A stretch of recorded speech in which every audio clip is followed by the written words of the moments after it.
bueno, desde ya eh, los y las vamos a invitar a participar en algunas cosas que vamos a ir tirando, así que nada, y en la medida de lo posible, como decía Nico, si pueden tener la cámara prendida sería un éxito, y si igual si están por ahí escuchando y atentos, atentas, golazo también, así que vamos arriba.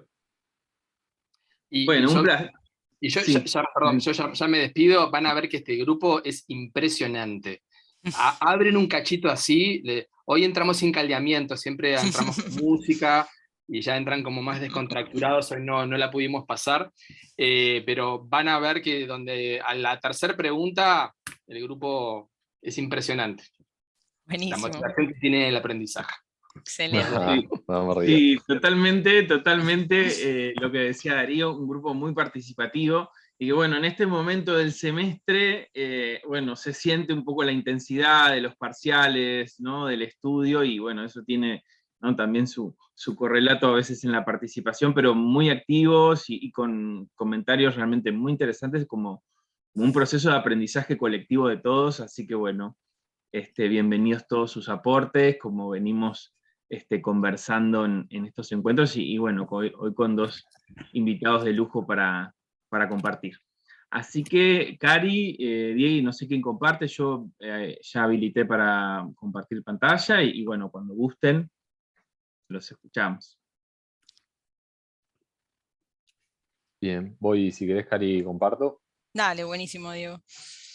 Bueno, estamos, sí, como decía Nico, a nivel motivacional, yo le llamo el efecto mayo a lo que estamos todos sintiendo en este momento del semestre, de docentes y estudiantes, sintiendo el avance de este semestre que nos tiene como ya muy exigidas y exigidos, pero bueno, en este encuentro esperamos por un rato olvidarnos de todas las cosas que tenemos pendientes para hacer y para estudiar, y enfocarnos a pensar un poco en qué pasa con la motivación en particular de las niñas y de los niños en la escuela, y en esa transición hacia la educación secundaria, porque bueno, esta clase va de eso, de este módulo 3 que trata sobre las transiciones y los aprendizajes en la escolarización primaria, y bueno, y la perspectiva de hoy va a ser una perspectiva motivacional sobre esas transiciones y los cambios que en la motivación se van dando. Y así que bueno, por ahí vamos arrancando. Lo primero que siempre nos gusta hacer es intentar conectar un poquito con lo que estuvieron trabajando en la clase anterior con Karen Moreira, que han estado trabajando una perspectiva sociocultural, y en particular compartimos un texto que Karen también trabaja en su módulo, que es este texto de Ángel Rivière, titulado ¿Por qué fracasan tan poco los niños? ¿Sí? En el proceso justamente de escolarización, y él habla de 10 mandamientos que la escuela impone a niñas y a niños, y que son como demandas de distinta índole.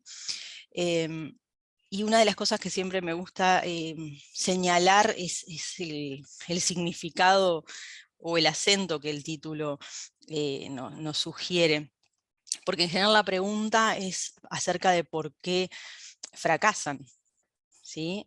¿Por qué fracasan? ¿Por qué se dan malos resultados? ¿Por qué abandonan? ¿Por qué las problemáticas vinculadas a la comprensión lectora o a la matemática?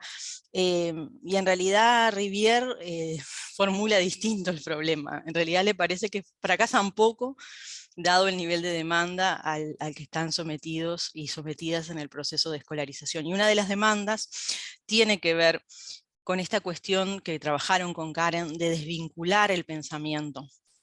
Un pensamiento descontextualizado, desvinculado de la realidad cotidiana de niñas y niños, ¿sí?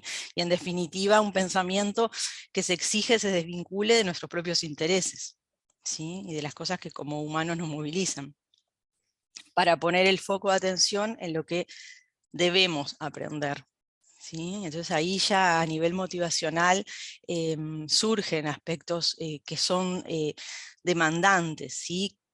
Entonces él sintetiza en un enunciado, estos 10 enunciados, dice que en definitiva hay un enunciado que engloba lo más importante de lo que intenta transmitirnos en su artículo. Esta demanda de desvincular el pensamiento de los propósitos e intenciones humanas, y para colmo, plantea Ángel Rivière, Le pedimos a las niñas y a las niñas, a las niñas y niños que en el contexto del salón de clase parezcan interesados y competentes, ¿sí? Y esa es una demanda motivacional, ¿sí? Y en este parecer interesados, entre el interés y la competencia ya aparecen dos aspectos motivacionales que vamos a estar trabajando bastante desde la perspectiva teórica que hoy vamos a abordar, que es la de Susan Harter. El lugar que el interés tiene vinculado a la motivación intrínseca y la importancia que tiene sentirnos capaces, o sea, como un elemento que a nivel motivacional es sumamente relevante. Y esto tiene como una historia que tiene que ver con las raíces teóricas de los constructos motivacionales. Y por ahí queríamos como, antes de comenzar, nos parecía que es importante, siempre que vamos a aprender, necesitamos como tender puentes con lo que ya sabemos. ¿Sí? Construir procesos de aprendizaje supone eso, supone tender puentes con el conocimiento previo, y para eso la invitación que vamos a hacerles como de comienzo es como repasar algunas cosas que ya aprendimos y que tienen que ver con el módulo de motivación de procesos cognitivos. Entonces, antes de repasar rápidamente qué fue lo que vimos, la idea es invitarlos a completar un Menti señalando 3 palabras que ustedes asocian a motivación. Esto es algo que hacemos siempre en la primera clase de procesos cognitivos, que es la primera aproximación a la motivación que tienen a nivel de la carrera, y hoy lo queremos retomar en esta clave de qué se acuerdan en definitiva de la motivación, con qué cosas la motivación tenía que ver. ¿Sí? Así que Diego les comenta un poquito la consigna, les comparte el código y Ahí vamos va. a arrancar por ahí. Exacto, bueno, un poco como decía Cari, la idea entonces ya es que al que asocian con la palabra motivación, ya viene con una historia, entonces tratar de recuperar ahí, bueno, procesos cognitivos, qué palabra, qué concepto surgía cuando hablábamos de diferentes perspectivas motivacionales o de la motivación en general, así que la invitación, como les decíamos por ahí, a ingresar a menti.com, le voy dejando por acá el código de acceso, donde eso, ponen por ahí el código, seguramente ya se han trabajado con esto, porque el PSA es una herramienta que nos gusta mucho usar, y seguramente en otras materias también la hayan usado, así que entrando a menti.com, con ese código que está por ahí, les va a permitir acceder entonces a esta misma imagen, donde van a ver, les va a aparecer tres espacios para poner esos 3 conceptos, 3 palabras asociadas con el término. Si hay alguien que se le complica, que no puede, o porque está con el celular o lo que sea, nada, nos avisa, y después cuando estemos compartiendo lo pueden pasar también por el chat, si les parece. Voy viendo a ver si va apareciendo alguna. ¿Pudieron entrar en general? Yo por lo menos, ahora estoy viendo las caras que tienen cámaras, digamos, estoy viendo así que si hacen tipo una seña de existencia de sí, está todo ya ahí va, perfecto. Bien, vamos arriba. Excelente, excelente, vamos arriba.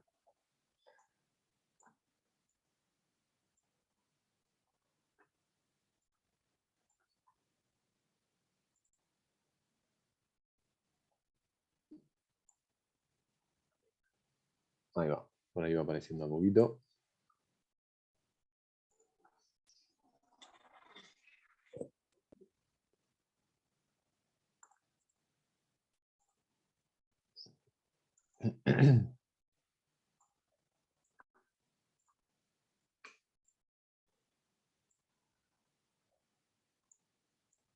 Damos un minutito más ahí para compañeros y compañeras que estén ingresando, que ya van siendo unos cuantos, unas cuantas.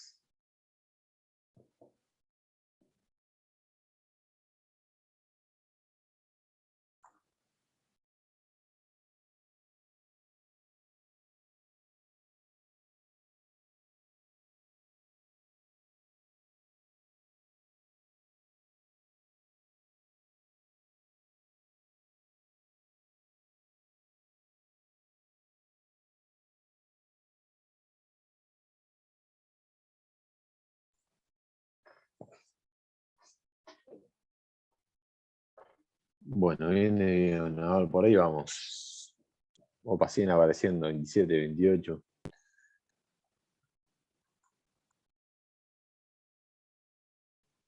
Dejamos también, si quieren, por ahí en el chat, si alguien no está pudiendo ingresar, lo puede ir poniendo también por el chat y las tomamos como para pensar lo que fue surgiendo por ahí. Bueno, ¿se acuerdan, no? Estas 9 palabras, lo que hacía era básicamente contabilizar las palabras que se repetían, y cuanto más grande es la palabra es porque más veces apareció, y cuanto más chica, bueno, justamente menos frecuente fue.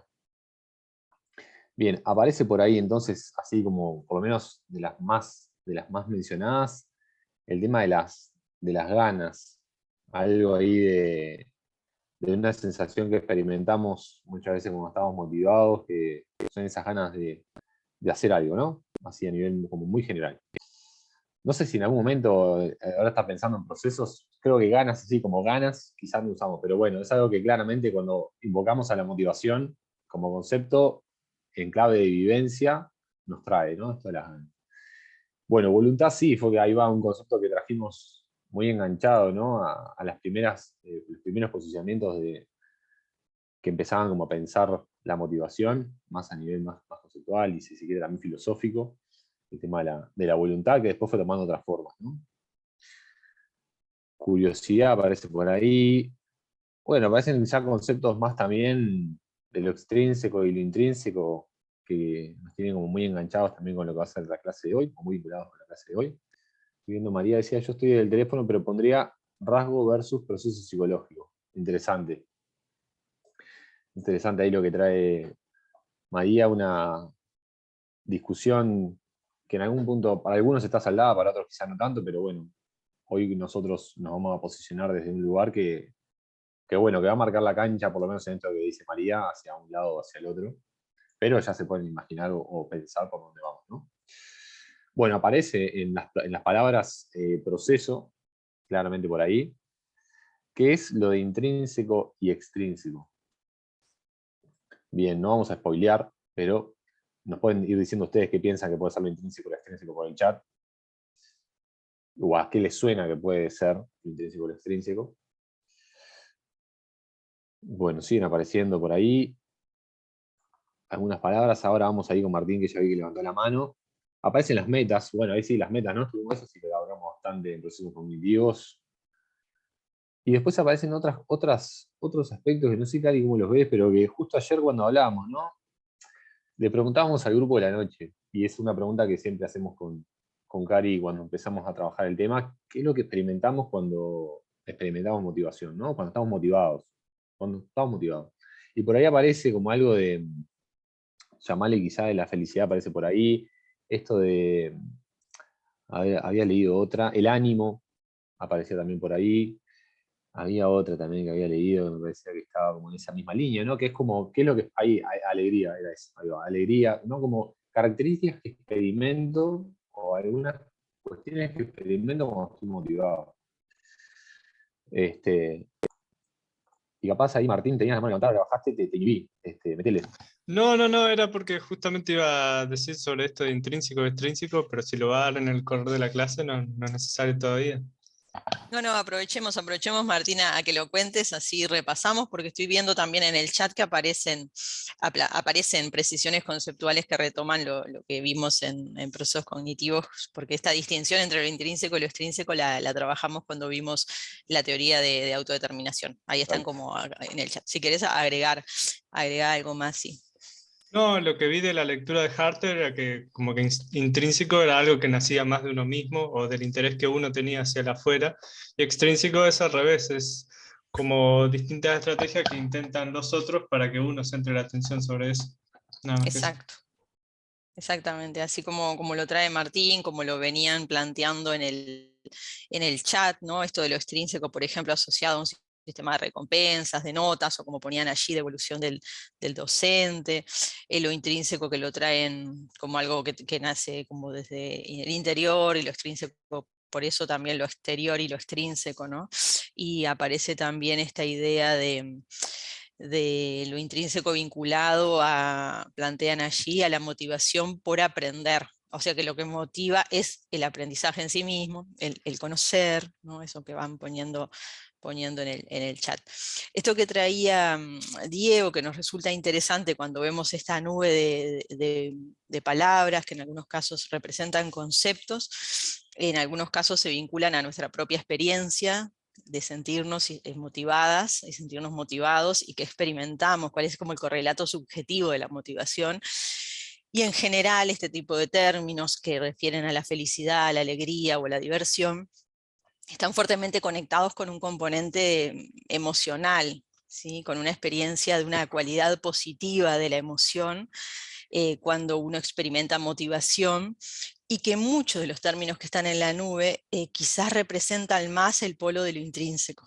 Quizás lo primero que nos viene a la mente cuando pensamos en motivación son los aspectos positivos de la motivación, ¿sí?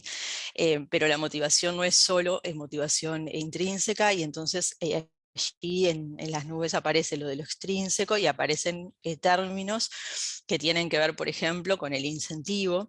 Pero entonces ya si uno estuviera pensando en la motivación extrínseca, quizás podrían comenzar a aparecer algunas palabras vinculadas a las emociones negativas, ¿sí? Por ejemplo, todo lo que tiene que ver con la ansiedad, con la presión, ¿sí? Con el experimentar estrés, con todo lo que experimentamos cuando estamos en ese otro polo donde nos sentimos coercionados desde el exterior, ¿no? O sea que creo que la mayor parte de los términos que están en esta nube se asocian más en esos, si lo pensamos en términos de polos opuestos, como al comienzo de la clase vamos a estar viéndolos, estamos en el polo más intrínseco que en el extrínseco en esta nube. Bueno, ahí por ejemplo Andrés traía esto de dónde está la fuente de esa motivación, ¿no? Si podríamos decir, bueno, de dónde surge o de dónde parte, ¿no? Esta cuestión de que, bueno, puede haber algo que surge más como de esto que traía la compañera más arriba, que ustedes retomaban de la teoría de autodeterminación y que hoy vamos a profundizar desde otra perspectiva, cercana, pero no la misma, que tiene que ver con eso, bueno, si surge algo del orden del interno, ¿no? Hay algo que me puede interesar, que me genera curiosidad, aparecía por ahí la palabra, o si de repente surge por algo más de carácter externo, que puede ser, iremos viendo, ¿no? Pero que se nos pueden venir a la cabeza temas como una nota, como una recompensa, como algo en realidad que justamente intenta, justamente motivarnos de alguna forma, pero que la fuente parecería estar en otro lugar que no es quizá el interno. Viéndolo, como decía hoy Cari, vamos a jugar por un rato a esta cuestión de los polos, y también la idea va a ser poder problematizarla un poco. Douglas por ahí traía que es interesante, pienso que hoy estamos muy permeados por lo extrínseco, y esto haría opacar a lo intrínseco. Se puede vincular con algunas obras de Han. Podría capaz que contar un poquito más ahí Douglas, por dónde viene. Y bueno, María se ríe del efecto Mayo. Y creo que hay algo, perdón Ah. Diego, disculpa te interrumpa, que No, hay no, algo tranquilo. en la obra de Han que también refleja bastante bien los efectos que tienen en nuestra subjetividad el habitar, digamos, una sociedad donde lo extrínseco es tan fuerte y tan marcado, Sí. ¿no? Entonces, bueno, cuando él trabaja, por ejemplo, toda su obra vinculada, por ejemplo, a lo que él denomina la sociedad del cansancio. Creo que cuando yo les hablaba del efecto Mayo, ahí va, María Cruz hablaba de esto también, de la sociedad del cansancio, ¿no? Ese agotamiento en el que de algún modo caemos cuando recibimos tanta presión y estamos tan sujetos a lo extrínseco, ¿verdad? En la obra de Han es muy marcada esta idea también de cómo volver a un punto distinto, ¿no? A un punto donde podamos avanzar en un registro distinto, ¿verdad? No estemos todo el tiempo como con la presión de estar produciendo, ¿verdad? El proyecto permanente, como él plantea, estamos todo el tiempo como en proyectos, ¿no? Pero tiene que ver con estar todo el tiempo presionados por rendir, y cómo no vamos a dar una clase sobre la obra de Han, porque además no soy ni cerca experta. En todo caso tendríamos que escuchar a Ana María Araujo, que domina a la perfección su obra, pero tiene que ver con esta cuestión de la hipermodernidad, tiene que ver, y está muy conectado con pensarlo en clave motivacional, porque en definitiva algo que la obra de él ha marcado es esta idea del pasaje de una sociedad de control, donde eran muy claros dónde estaban los dispositivos, la mirada Foucaultiana en la sociedad de hoy. Para pensarla realmente necesitamos nuevas claves teóricas, y la obra de él las da, ¿sí? Porque somos nosotros mismos de algún modo los que nos explotamos, plantea él, ¿no? Ahí, perdón, vamos después si quieren ahí Aquilia y Martín que están para comentar también, pero justo está, mira, Belén hablaba de esto, el exceso de positividad que también plantea Han, y Douglas trae algo que es tal cual, es paradójico, ¿no? Esta cuestión de cómo interiorizamos o internalizamos los procesos estos, ¿no? Vinculados a la autoexplotación y cómo eso no se incorpora en realidad y luego se reproduce esta idea tal cual, ¿no? De que ya el explotador no está afuera, no hay alguien que está afuera que en realidad nos exige que tenemos que hacer cosas, sino que eso ya lo tenemos internamente, ¿no? Exacto. Y en esto de pensar que lo extrínseco se internaliza, es algo en lo que venimos trabajando más recientemente con Diego, lo vamos a seguir profundizando a futuro, pero que conecta directamente con la perspectiva que trabajaron con Karen, que es la perspectiva sociocultural. En definitiva, ¿qué plantea Vygotsky? ¿No? Lo vieron con Karen. Las funciones psicológicas superiores primero están afuera y luego se interiorizan. Algunos autores vienen planteando la idea de que la motivación, como otros procesos psicológicos, primero están en el afuera y luego se interiorizan, ¿sí? Y en este sentido, todo este sistema extrínseco se comienza a interiorizar. Y esa presión externa y ese sistema de recompensas termina operando dentro de cada uno de nosotros. Y entonces es como claves en las que venimos empezando a trabajar teóricamente. No es la perspectiva que vamos a trabajar hoy de Susan Harter, pero creo que es un avance importante en el campo de estudio de la motivación, poder pensar justamente cómo se dan estos procesos de interiorización eh, para entender la motivación humana. Kilia y después Martín, andan con la mano levantada por ahí. Buenas, ¿cómo andan? Bueno, yo un poco para refrescar un poco lo de procesos cognitivos, ¿no? Lo que me acuerdo de la motivación intrínseca, que es esa motivación, eso que nosotros hacemos por el gusto de hacerlo. O sea, no es, por ejemplo, si a mí me encanta cocinar, cocino porque me encanta, pero ahora si ya me meto en un concurso de cocina, ya esa motivación intrínseca que tengo ya se convierte en extrínseca. Ya no estoy cocinando porque me gusta cocinar, sino porque quiero ganar un premio o porque quiero ser el mejor, que muchas veces nos pasa. Por ejemplo, nosotros estudiamos esta carrera porque nos encanta, lo hacemos porque nos gusta, nos metemos en los temas, todo, pero ya después tenemos el tema de los parciales y de la nota, que también ahí viene a ser como a matar nuestra motivación intrínseca, como que es difícil encontrar ahí un equilibrio. Pero era eso, nomás como para refrescar un poquito de procesos cognitivos, solo eso. Kilia dice, era eso nomás, en realidad podríamos hacer una clase entera sobre esto que acaba de traer Kilia, que es una discusión muy grande, muy fuerte que hay en las perspectivas motivacionales sobre qué pasa en realidad en esa relación entre la motivación intrínseca y la extrínseca, en esto que vos decías, bueno, yo arranco a hacer algo porque me gusta, lo re disfruto, pero de repente aparece algo que puede ser más de lo extrínseco, puede ser una recompensa, un premio, ¿no? Una competencia. ¿Y qué pasa ahí con lo intrínseco? ¿Sigue en el juego, no sigue en el juego? ¿Prima lo extrínseco con lo intrínseco? Ambas están en diálogo y se retroalimentan, no sé, o sea, ahí Kilia dijo, eso nomás, y eso nomás nos abre muchísimas puertas y ventanas y una casa entera para seguir profundizando, así que está buenísimo porque hay cosas que las vamos a retomar ahora un ratito en esa tensión. Y nada, me parece que es un tema súper interesante también para pensar, y trajiste ahora el ejemplo vinculado a la facultad que más que nos interpela también. Bueno, Martín, vamos arriba. Buenas, ¿cómo están?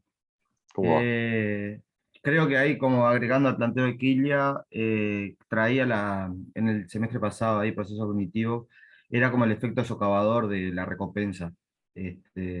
Y bueno, y eso va en correlación con lo que hablaban de Kant también, ¿no? Porque estás cansado si estás continuamente socavándote en una recompensa que en realidad es como que no es lo que realmente querés. Entonces como que ese planteo ahí me parecía súper interesante como para traerlo. Buenísimo. Bueno, ahí Martín hasta le puso el concepto, ¿no? Del el costo oculto de la recompensa, que incluso es algo que también en algún momento vamos a por lo menos a traerlo esto para pensar, y que bueno, ustedes ya lo están introduciendo, que es un tema. El efecto socavador de la motivación intrínseca es un tema que preocupa. De hecho, preocupa por estos efectos de los cuales venimos hablando, que pueden estar generando relación a los procesos motivacionales, pero que también se asocian, como hoy Cari traía hace un ratito, también a algunas cuestiones vinculadas a cosas que nos pasan, que experimentamos, ¿no? Cuando, por ejemplo, le metemos una presión o metemos la cuestión comparativa y competitiva, ¿no? Que no se da en todo siempre igual, obviamente, pero que hay un componente que por lo menos en la investigación se ha visto de que, bueno, el exceso o el uso excesivo de motivadores extrínsecos en los impactos que tiene, ¿no? Vinculados a la ansiedad, al estrés, en fin. María Cruz estaba por ahí también para compartir algo. Sí, bueno, voy a prender la cámara un segundo ahí. No, yo me quedé un poco pensando en esto que traían los compañeros y lo que veníamos hablando, de que podemos pensar tanto lo intrínseco, la motivación intrínseca, como la extrínseca, como categorías que no están fijas, digamos, sino que son móviles y que van cambiando a medida que vamos pasando por las distintas etapas o las transiciones que existen en la trayectoria educativa, digamos. Creo que más adelante en la clase y en el texto creo que se hablaba de las evaluaciones que nosotros vamos haciendo. Creo que se relaciona un poco con eso. Bueno, ahí también María Cruz suma otro componente que tiene que ver con, decías algo así como tratar de anotar categorías móviles o un proceso móvil o algo por el estilo, ¿no?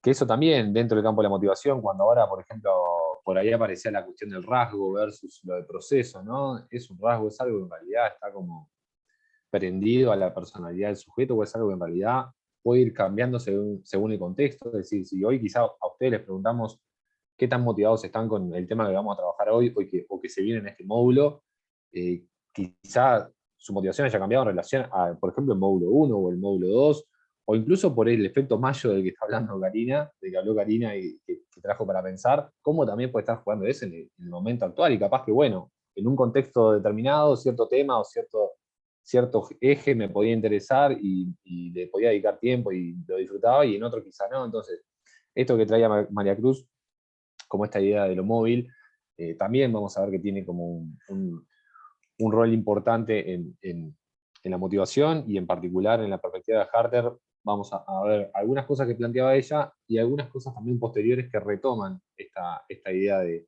los cambios que pueden haber en la motivación en diferentes contextos. Cari. Sí, una cuestión que también, como para que tengan presente como marcos, es que tenemos una perspectiva que es la de Susan Harter, que se ocupa de la motivación intrínseca en el contexto particular del salón de clases, y su interés, porque la autora también tiene un interés por ver justamente si se dan o no cambios a medida que van avanzando las niñas y los niños por el proceso de escolarización. Y después tenemos en paralelo, porque en el momento en que ella produce, a comienzos de los 80, en paralelo se estaba comenzando a desarrollar la teoría de motivación intrínseca de Deci Ryan, que actualmente conocemos como teoría de autodeterminación.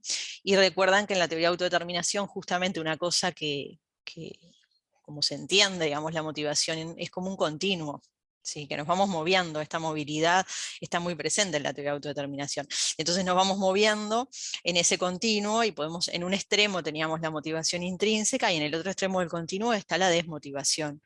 Esto que hablábamos de ese cansancio también nos puede situar en ese lugar, que recuerdan que la desmotivación ellos la definían como la falta de intención para actuar. Ya llega el momento en que no te motiva, ya deja de funcionar el sistema de recompensas, ya no estás motivado intrínsecamente, pero tampoco estás motivado extrínsecamente, es que realmente ya estás desmotivado, y entonces nos movemos ese continuo. Y nos movemos, como decía Diego, también a lo largo incluso de semestres, a lo largo de a medida que las materias avanzan, y en una materia podemos estar motivados intrínsecamente y en otra extrínsecamente. cuando comienzan ustedes el primer año de cualquier facultad y uno está investigando la motivación, siempre va a haber un pico de motivación intrínseca. A medida que los semestres avanzan y los parciales se vuelven más intensos, lo extrínseco empieza a incrementarse, o sea, estamos todo el tiempo en ese movimiento, ¿sí? Entre lo intrínseco y lo extrínseco. Eso es como una cuestión importante para representarse. Bien, ahora sí pasamos entonces a la diapo siguiente como para enmarcar justo esto que veníamos hablando, de recordar un poquito cómo definíamos en definitiva la motivación, y ya anduvo algo rondando en esto que María Cruz señalaba hoy en el chat, esta idea del rasgo o el proceso, ¿sí? Porque bueno, nosotros ¿qué teoría dijo? Pregunta a Michelle, la teoría de autodeterminación, ¿sí? De Deci Ryan. Una cosita, este perdón, repaso. Cari. Perdón que te interrumpa, no, pero justo Julián había comentado también algo que... no sé Venía si el chat avanzando.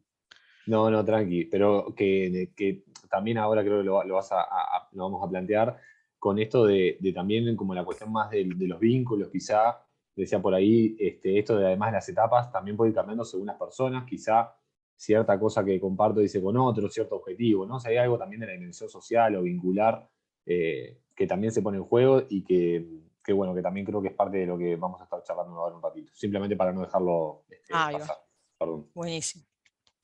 Entonces, bueno, nosotros en procesos cognitivos partimos de una definición, que es como la definición que trabajamos y atraviesa la perspectiva, en definitiva, con la que nos aproximamos al estudio de la motivación, y es entenderla como un proceso psicológico, ¿sí? Y en tanto proceso es dinámico, ¿sí? Y en tanto proceso está integrado por múltiples componentes, entre los cuales están las metas, pero también están las expectativas, las atribuciones que hacemos a los resultados que obtenemos. Hay como muchos componentes en ese proceso, pero en una perspectiva sociocognitiva, si tuviéramos que decir, bueno, ¿qué priorizamos para entender la motivación?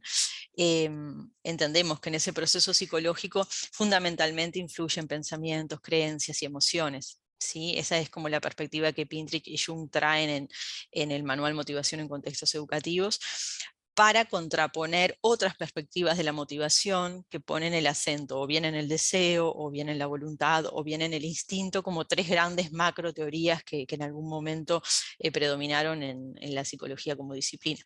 Entonces, bueno, no lo entendemos como un rasgo fijo, inmutable, sino ni como una habilidad, ¿sí? No entendemos la motivación como una habilidad, sino como un proceso.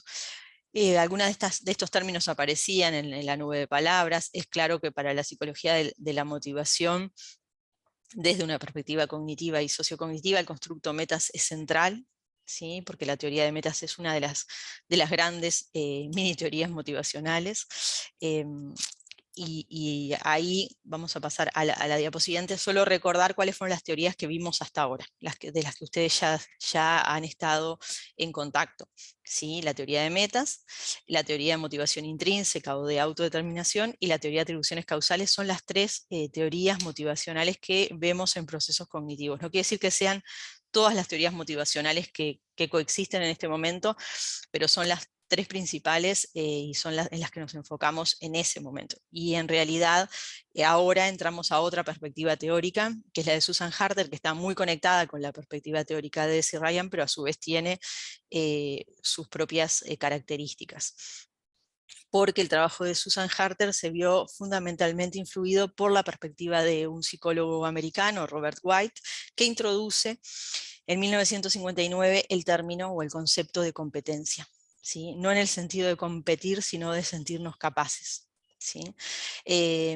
Entonces, ese constructo, ahí tenemos la carátula del artículo en el que Robert White en el 59 sale a decirle a la comunidad académica norteamericana, básicamente porque es con la que está discutiendo en ese artículo, tenemos que reconsiderar lo que sabemos hasta ahora de la motivación. ¿Sí? Y necesitamos nuevos conceptos, nuevos constructos, y él propone uno que es el concepto de competencia, y hasta el día de hoy es un constructo motivacional sumamente relevante, lo vamos a ir viendo a partir de los hallazgos de Susan Harter.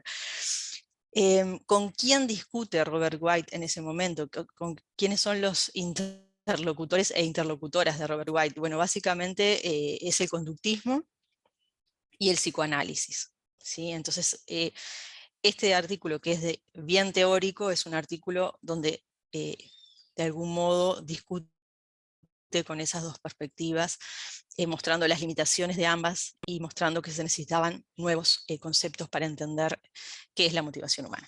Entonces, la competencia él la define como la capacidad del organismo de interactuar eficazmente con el ambiente.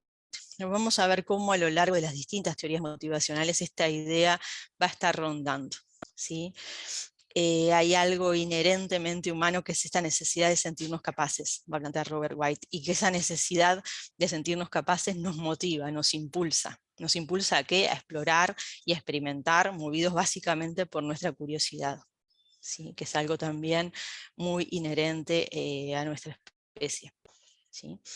Y a su vez, cuando logramos dominar algo, ¿sí? En particular si ese algo es algo desafiante, experimentamos una satisfacción, ¿sí? Y esa satisfacción también opera motivándonos, ¿sí? Entonces, bueno, en la diapo siguiente vemos una imagen, ¿sí? que creo que representa muy bien esa satisfacción que experimentamos cuando logramos aprender o dominar alguna, en particular cuando son destrezas difíciles de adquirir, ¿sí?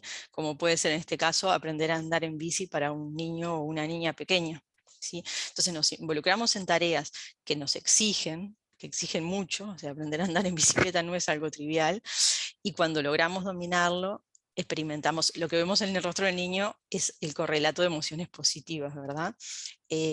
Entonces, ¿qué quiere decir esto? Que en definitiva ese impulso que los seres humanos experimentamos, guiados por nuestra curiosidad, se ve también retroalimentado por la satisfacción que experimentamos, ¿sí? Es como una especie de bucle donde la satisfacción supone emociones positivas, y esas emociones positivas retroalimentan esa necesidad nuestra de seguirnos involucrando en aspectos que nos permitan seguir superándonos. Y también es algo que habla mucho de cómo nuestra especie es, permanentemente estamos buscando nuevos desafíos, ¿sí? No sé si de esta parte, Diego, querías agregar algo. No, en realidad me veo tentado como a recomendarles la lectura del texto, que es un texto que si bien está en inglés y es como decía Cari, ¿no? Muy conceptual. Para nosotros cuando lo leímos y las cosas que nos permitió pensar realmente en torno a lo que es constructo motivacional, realmente es como muy interesante, no solamente para esta perspectiva, sino también para las perspectivas motivacionales por las dimensiones que aborda en realidad.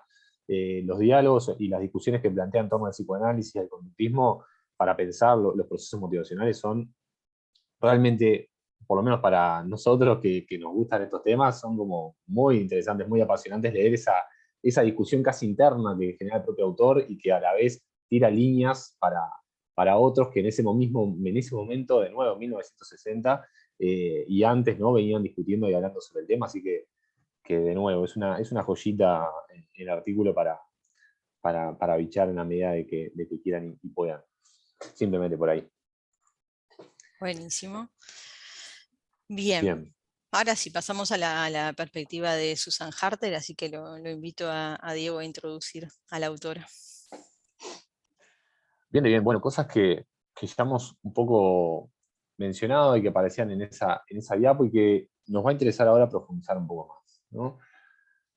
Susan Harter, una psicóloga norteamericana, que en el 81 publica un artículo también que para nosotros es muy importante, no solamente porque posiciona el marco del que vamos a trabajar hoy, sino que también genera un instrumento que lo vamos a conversar y lo vamos a presentar ahora, que básicamente da cuenta de un esfuerzo teórico y metodológico muy grande en tratar de refinar, en tratar de poder tomar o captar la percepción, ¿sí?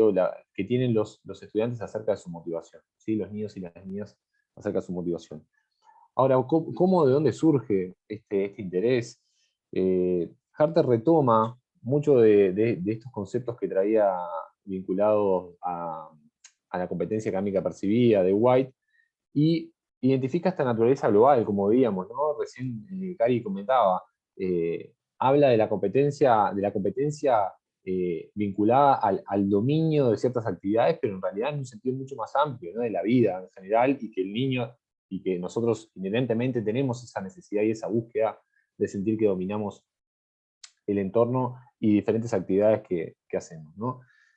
Harter entonces en el 81 publica este artículo en donde identifica justamente esa naturaleza global de este constructo propuesto por White, y lo que va a intentar justamente hacer en este esfuerzo teórico y metodológico es poder refinar ese concepto de competencia percibida, ¿sí? Y a ver, ¿con qué clave esa parte que lo revisa Harter, este constructo? Ella, como recién decía, teórico y metodológico. Hay una cuestión que es conceptual y hay una cosa que tiene que ver con el cómo investigar o cómo poder conocer justamente estos procesos motivacionales. Entonces vamos a ver que su teoría también va muy enganchada a la elaboración de un instrumento que justamente permitiera evaluar los procesos motivacionales y en particular en los niños en contexto educativo. ¿Sí? Entonces vean que en ese ejercicio que decíamos de pasar de la competencia como un constructo global y amplio al contexto educativo y específicamente vinculado al aprendizaje.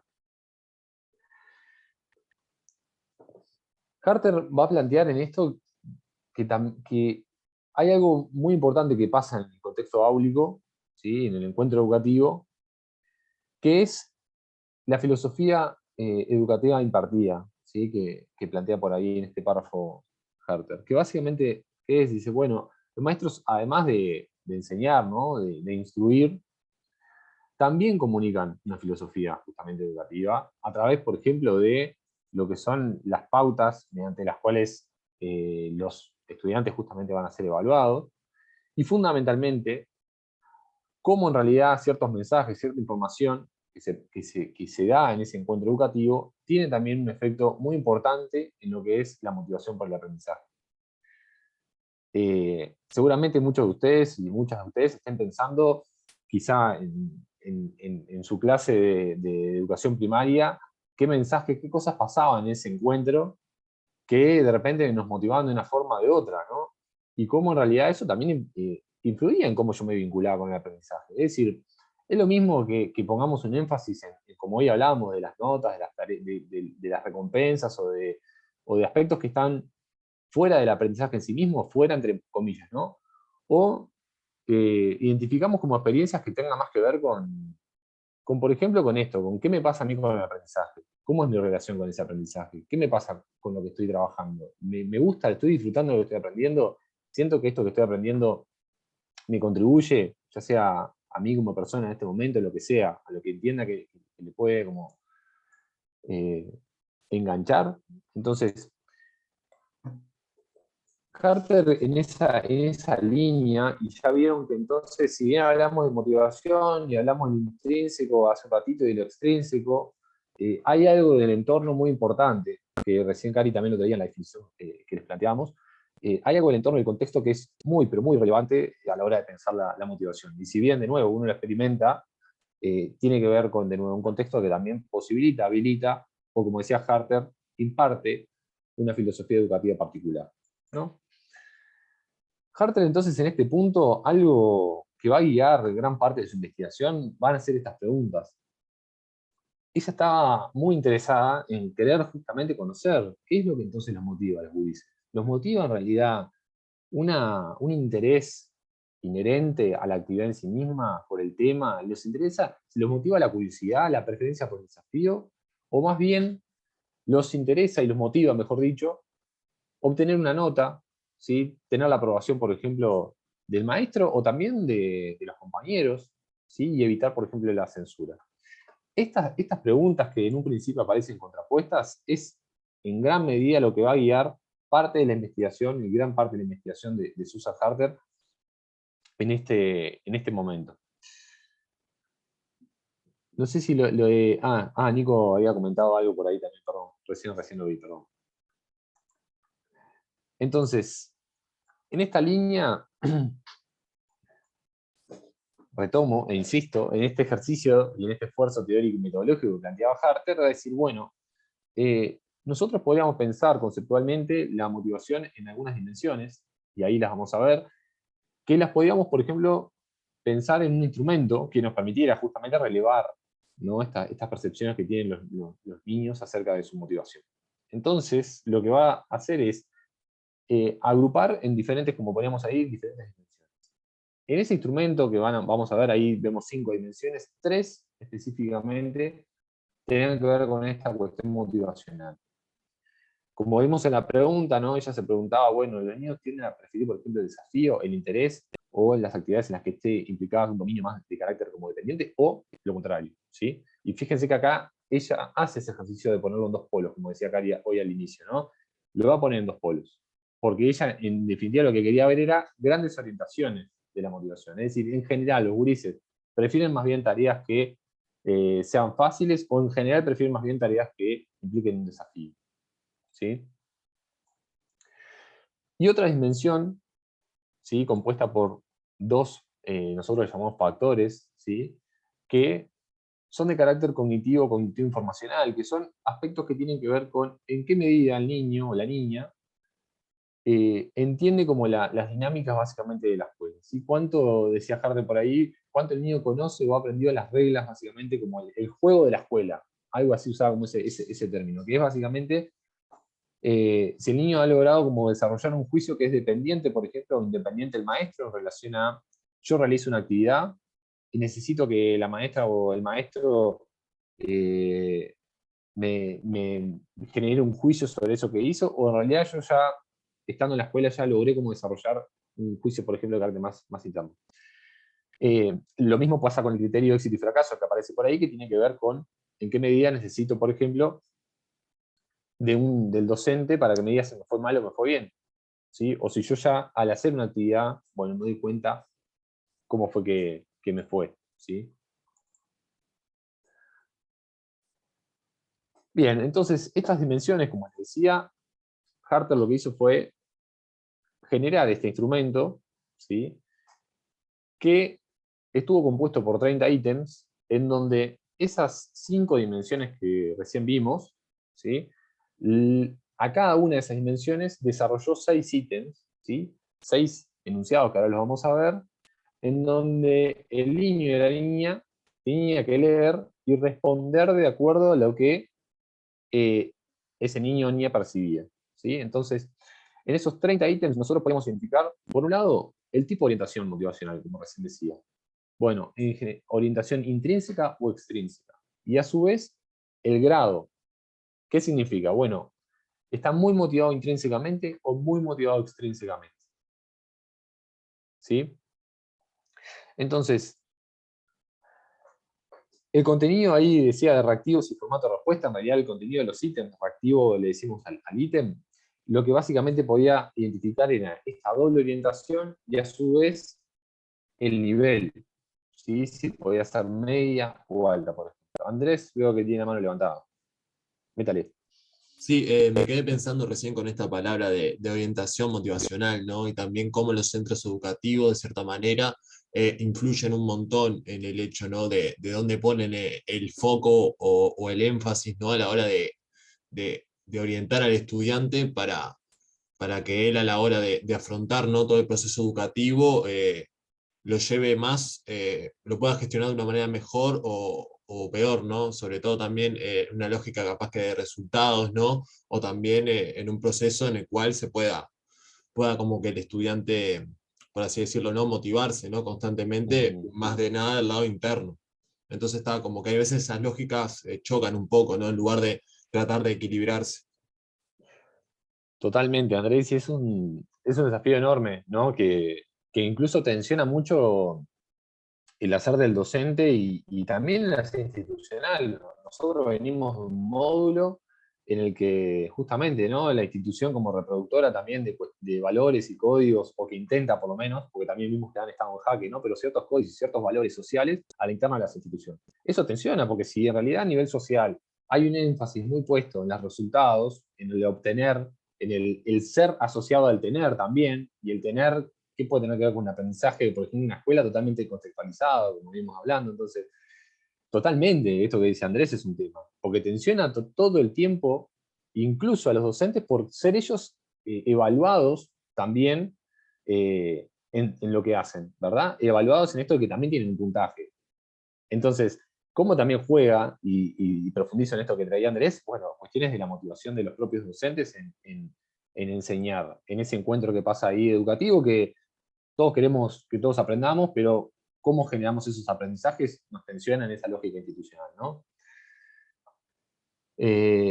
Bueno, por ahí María Cruz decía también que estoy de acuerdo, se relaciona con la caducidad de los dispositivos que se implementan en la escuela, las lógicas que se siguen arrastrando de la modernidad y que ya trabajamos con Folari, exacto, ¿no? O sea, si uno de nuevo lo ponemos a pensar con los otros autores, empieza a aparecer algo de, bueno, cómo esta cuestión de lo institucional y su relación con lo social aparece y cómo todo eso juega sin duda en estos procesos motivacionales que venimos hablando. En el caso de la escuela Folari, bueno, yo creo que si retomamos incluso algunas de las imágenes que usamos para el parcial, alguna cosa también podemos pensar con esta autora, ¿no? El discurso a través de lo que son hablados los docentes. Bueno, otro gran tema que trae María Cruz, los discursos a través de los que son hablados los docentes. Capaz que querés profundizar o comentar algo más de eso. No, en realidad estaba haciendo referencia a lo que capaz que viene más adelante, que tiene que ver con la filosofía del docente.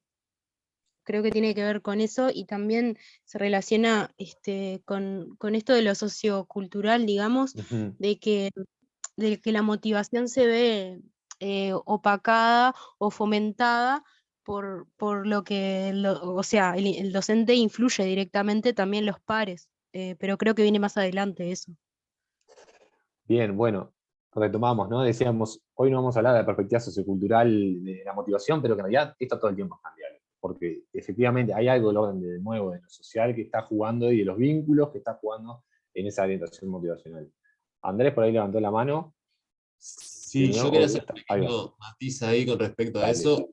No es tampoco tener una visión así tan drástica, sino que de cierta manera tener cuidado a la hora de potenciar alguna, como puede ser la extrínseca, tampoco disminuir la intrínseca, ¿no? Es como ir jugando ahí para encontrar un equilibrio, ¿no? No se trata, por así decirlo, de polarizar la cuestión. Era nada más eso. Bien.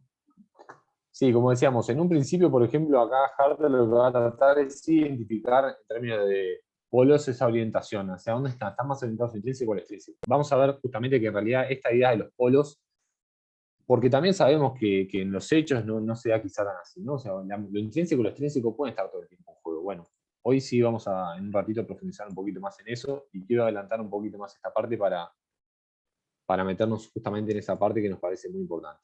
Esto lo que ven acá es simplemente esto que recién les decía, ¿no? El instrumento, imagínense, este es un ítem de ejemplo de cada dimensión o cada factor, ¿sí? Entonces, por ejemplo, tenemos el factor de curiosidad e interés, ¿sí? En donde justamente se contraponen una orientación más intrínseca y otra más extrínseca. Por ejemplo, dice, algunos niños hacen preguntas en clase porque quieren aprender cosas nuevas, ¿sí? El interés por justamente el aprender, preguntar para aprender. Otros niños hacen preguntas para que la maestra les preste atención.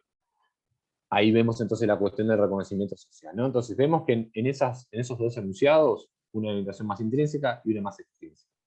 Yo, si esto ahora lo estuviéramos aplicando, yo les diría, bueno, ahora ustedes a qué niños se parecen más. Y cada uno dirá, yo me parezco más al niño o la niña que hace preguntas en clases porque quiere aprender cosas nuevas. Bien, ahí identificamos la orientación. Ahora, ¿qué nivel o qué, si lo podíamos medir o graduar, bueno, ¿qué tanto me parezco? ¿Me parezco algo? ¿Me parezco mucho o me parezco totalmente a ese niño que hace preguntas para aprender? Entonces acá lo que nosotros incluso, cuando hicimos la validación de este instrumento, más adelante lo comentamos, hacemos ese ejercicio con los niños. De primero elegir una de estas dos enunciados con los que se pareciera más, ¿sí? Con los que ellos se percibieran más, que eran más parecidos, y después marcar a la opción que sea más para él o para ella, ¿sí? Y así van respondiendo, ¿sí?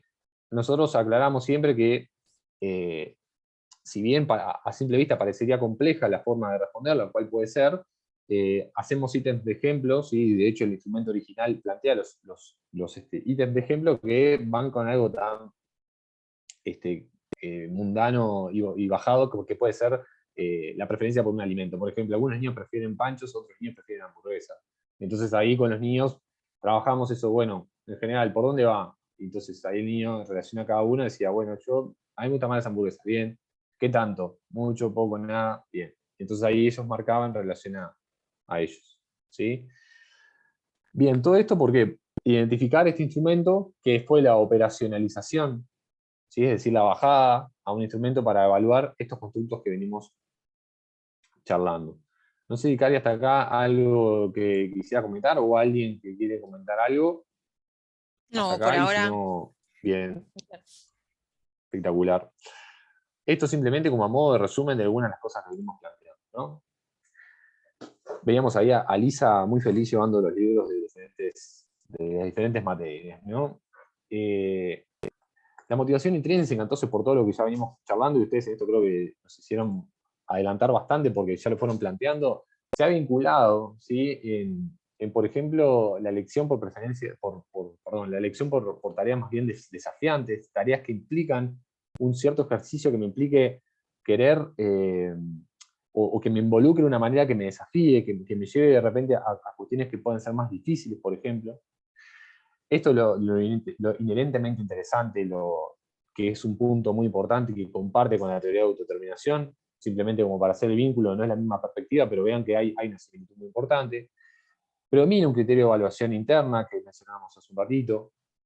La relación con la competencia académica percibida es muy importante, en particular la relación positiva con el dominio de las actividades escolares es muy fuerte cuando cuando evaluamos motivación intrínseca. En particular, vieron que hay un factor específico, aparte que es dominio, y ese dominio se vincula de alguna forma con esta idea de competencia, ¿sí? De dominio, como decía, con las tareas escolares. Esto también lo decíamos, el intentar también preferir actividades que puedan hacer solos, que puedan involucrarse en forma más que solos autónoma, ¿no? Es decir, que puedan como eso, ser ellos quienes estén como involucrados en ese vínculo con la actividad. Y el lugar de control, como también veíamos hace un ratito, tiende a ser, ¿sí? Más bien interno. ¿Sí? Esta idea del criterio de éxito y fracaso en general tiende a ser interno. Y acá de nuevo, Bart y Lisa nos figuran una vez más de este tema. ¿Qué imagen, qué cosa de la vida no representan los Simpsons? No sé, pero bueno, ustedes me dirán. Pero acá aparece, ¿no? Bart y Lisa en esta cuestión comparativa. Aparece una nota, un resultado, y en particular ahí la expresión también de Bart como mostrando que se sacó más que Lisa, ¿no? Hay algo entonces de la motivación extrínseca en la que se vincula con esta idea de vincularme con la actividad escolar, pero para obtener algo a cambio, ¿no? Algo que está después, incluso, muchas veces, del vínculo con el aprendizaje en sí, que puede ser una buena nota, un juicio positivo.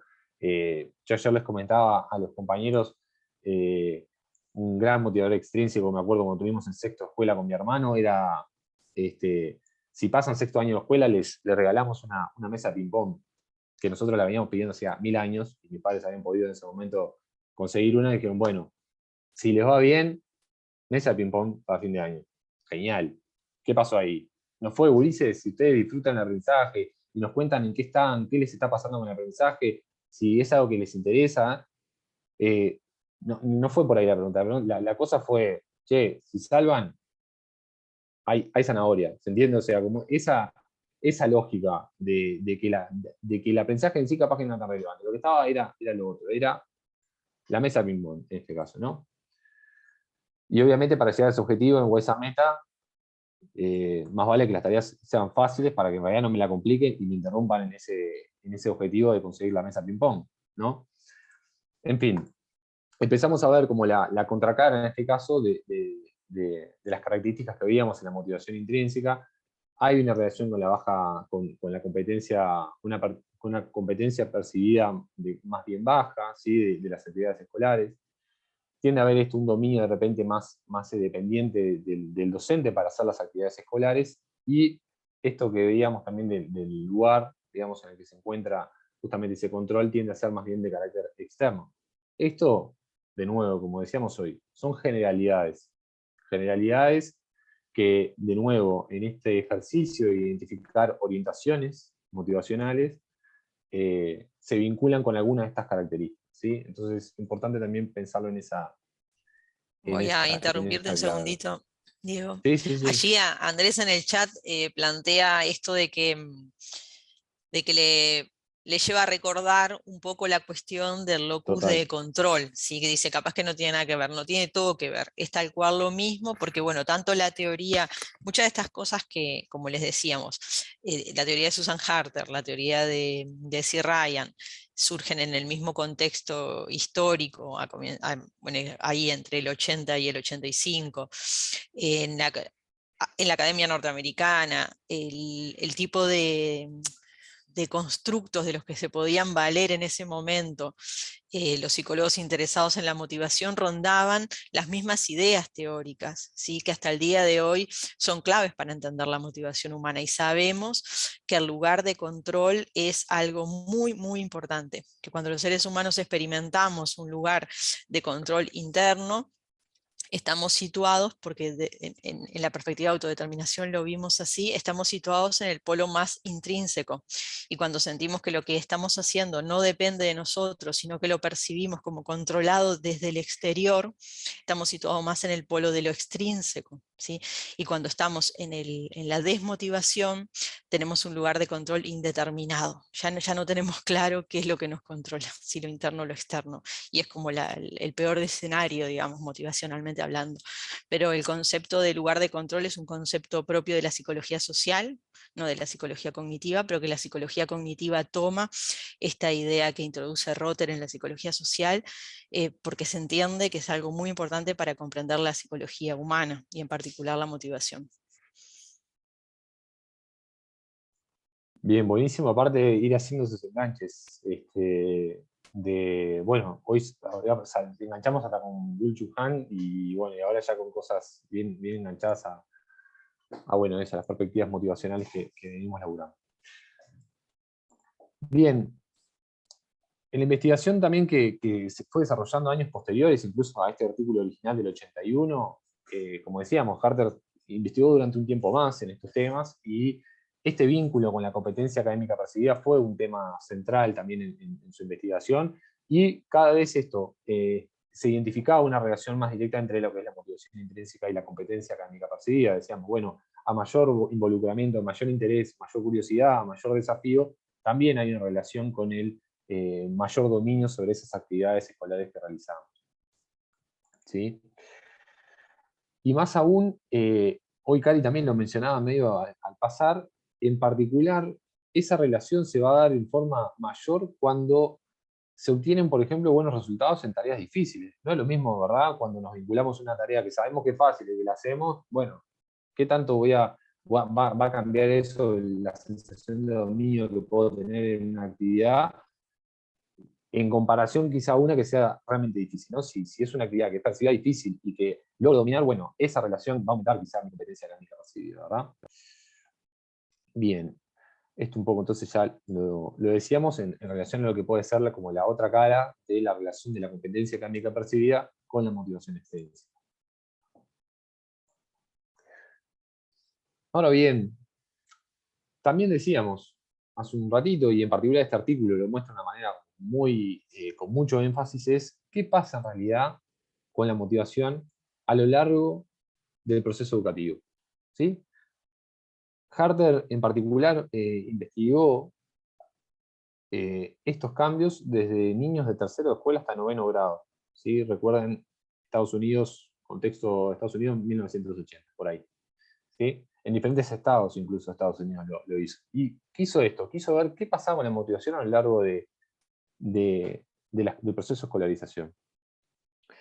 Y algo interesante que aparece en su investigación, y que quizá también es algo que escuchamos en nuestro contexto más en la cotidiana, y es un cambio en la motivación. Y en particular, va a decir Harter, identificó que en niños de tercer año escolar predominaba una orientación de carácter más bien intrínseca, hacia una orientación más extrínseca en lo que sería nosotros tercer año de secundaria. Pero lo más interesante, por lo menos que nos engancha con el tema de hoy, es que el cambio más fuerte se daba entre sexto año de primaria y lo que sería la secundaria. Esto, ahora, nos gustaría que empiecen a pensar, che, pero pará, ¿y por qué? O sea, se da un cambio, pero ¿qué onda con esto? Porque, y en particular el sexto a primero, o sea, ¿qué empieza a pasar acá?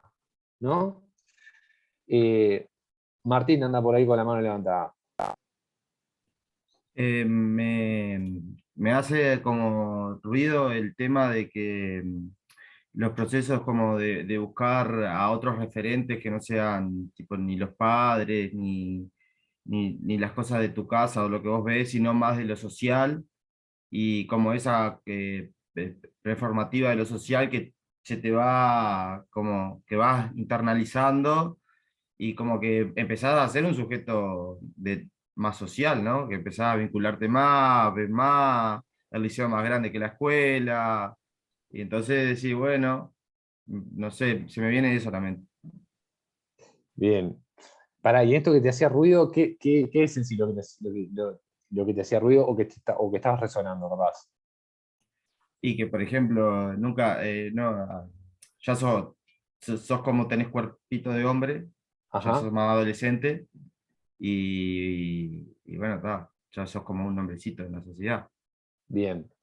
Bueno, ahí Martín empezaba entonces a traer algunas hipótesis que ahora las vamos a profundizar, o nos interesaría poder profundizar, y ahí Martín te pido que la retengas y que incluso ahora la vamos a compartir de alguna forma, pero que evidentemente hay algo ahí que empieza a cambiar, ¿no? Esto que vos traías. Hay algo que empieza a cambiar, también en uno y en sus vínculos también, ¿no?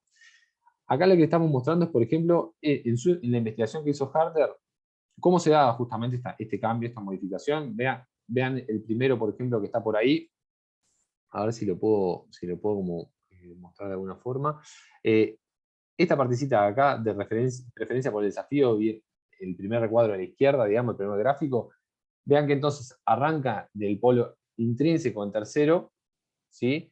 Y va bajando hasta el polo más extrínseco en noveno grado, ¿sí? Lo que sería en nuestro caso tercero liceo.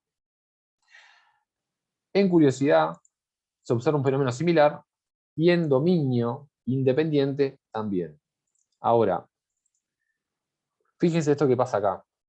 Curiosidad, esta es curiosidad e interés, ¿sí? La preferencia por tareas que implican interés, la curiosidad. Fíjense eso que pasa entre octavo y noveno grado. ¿Qué les puede sonar? ¿Qué puede pasar por ahí?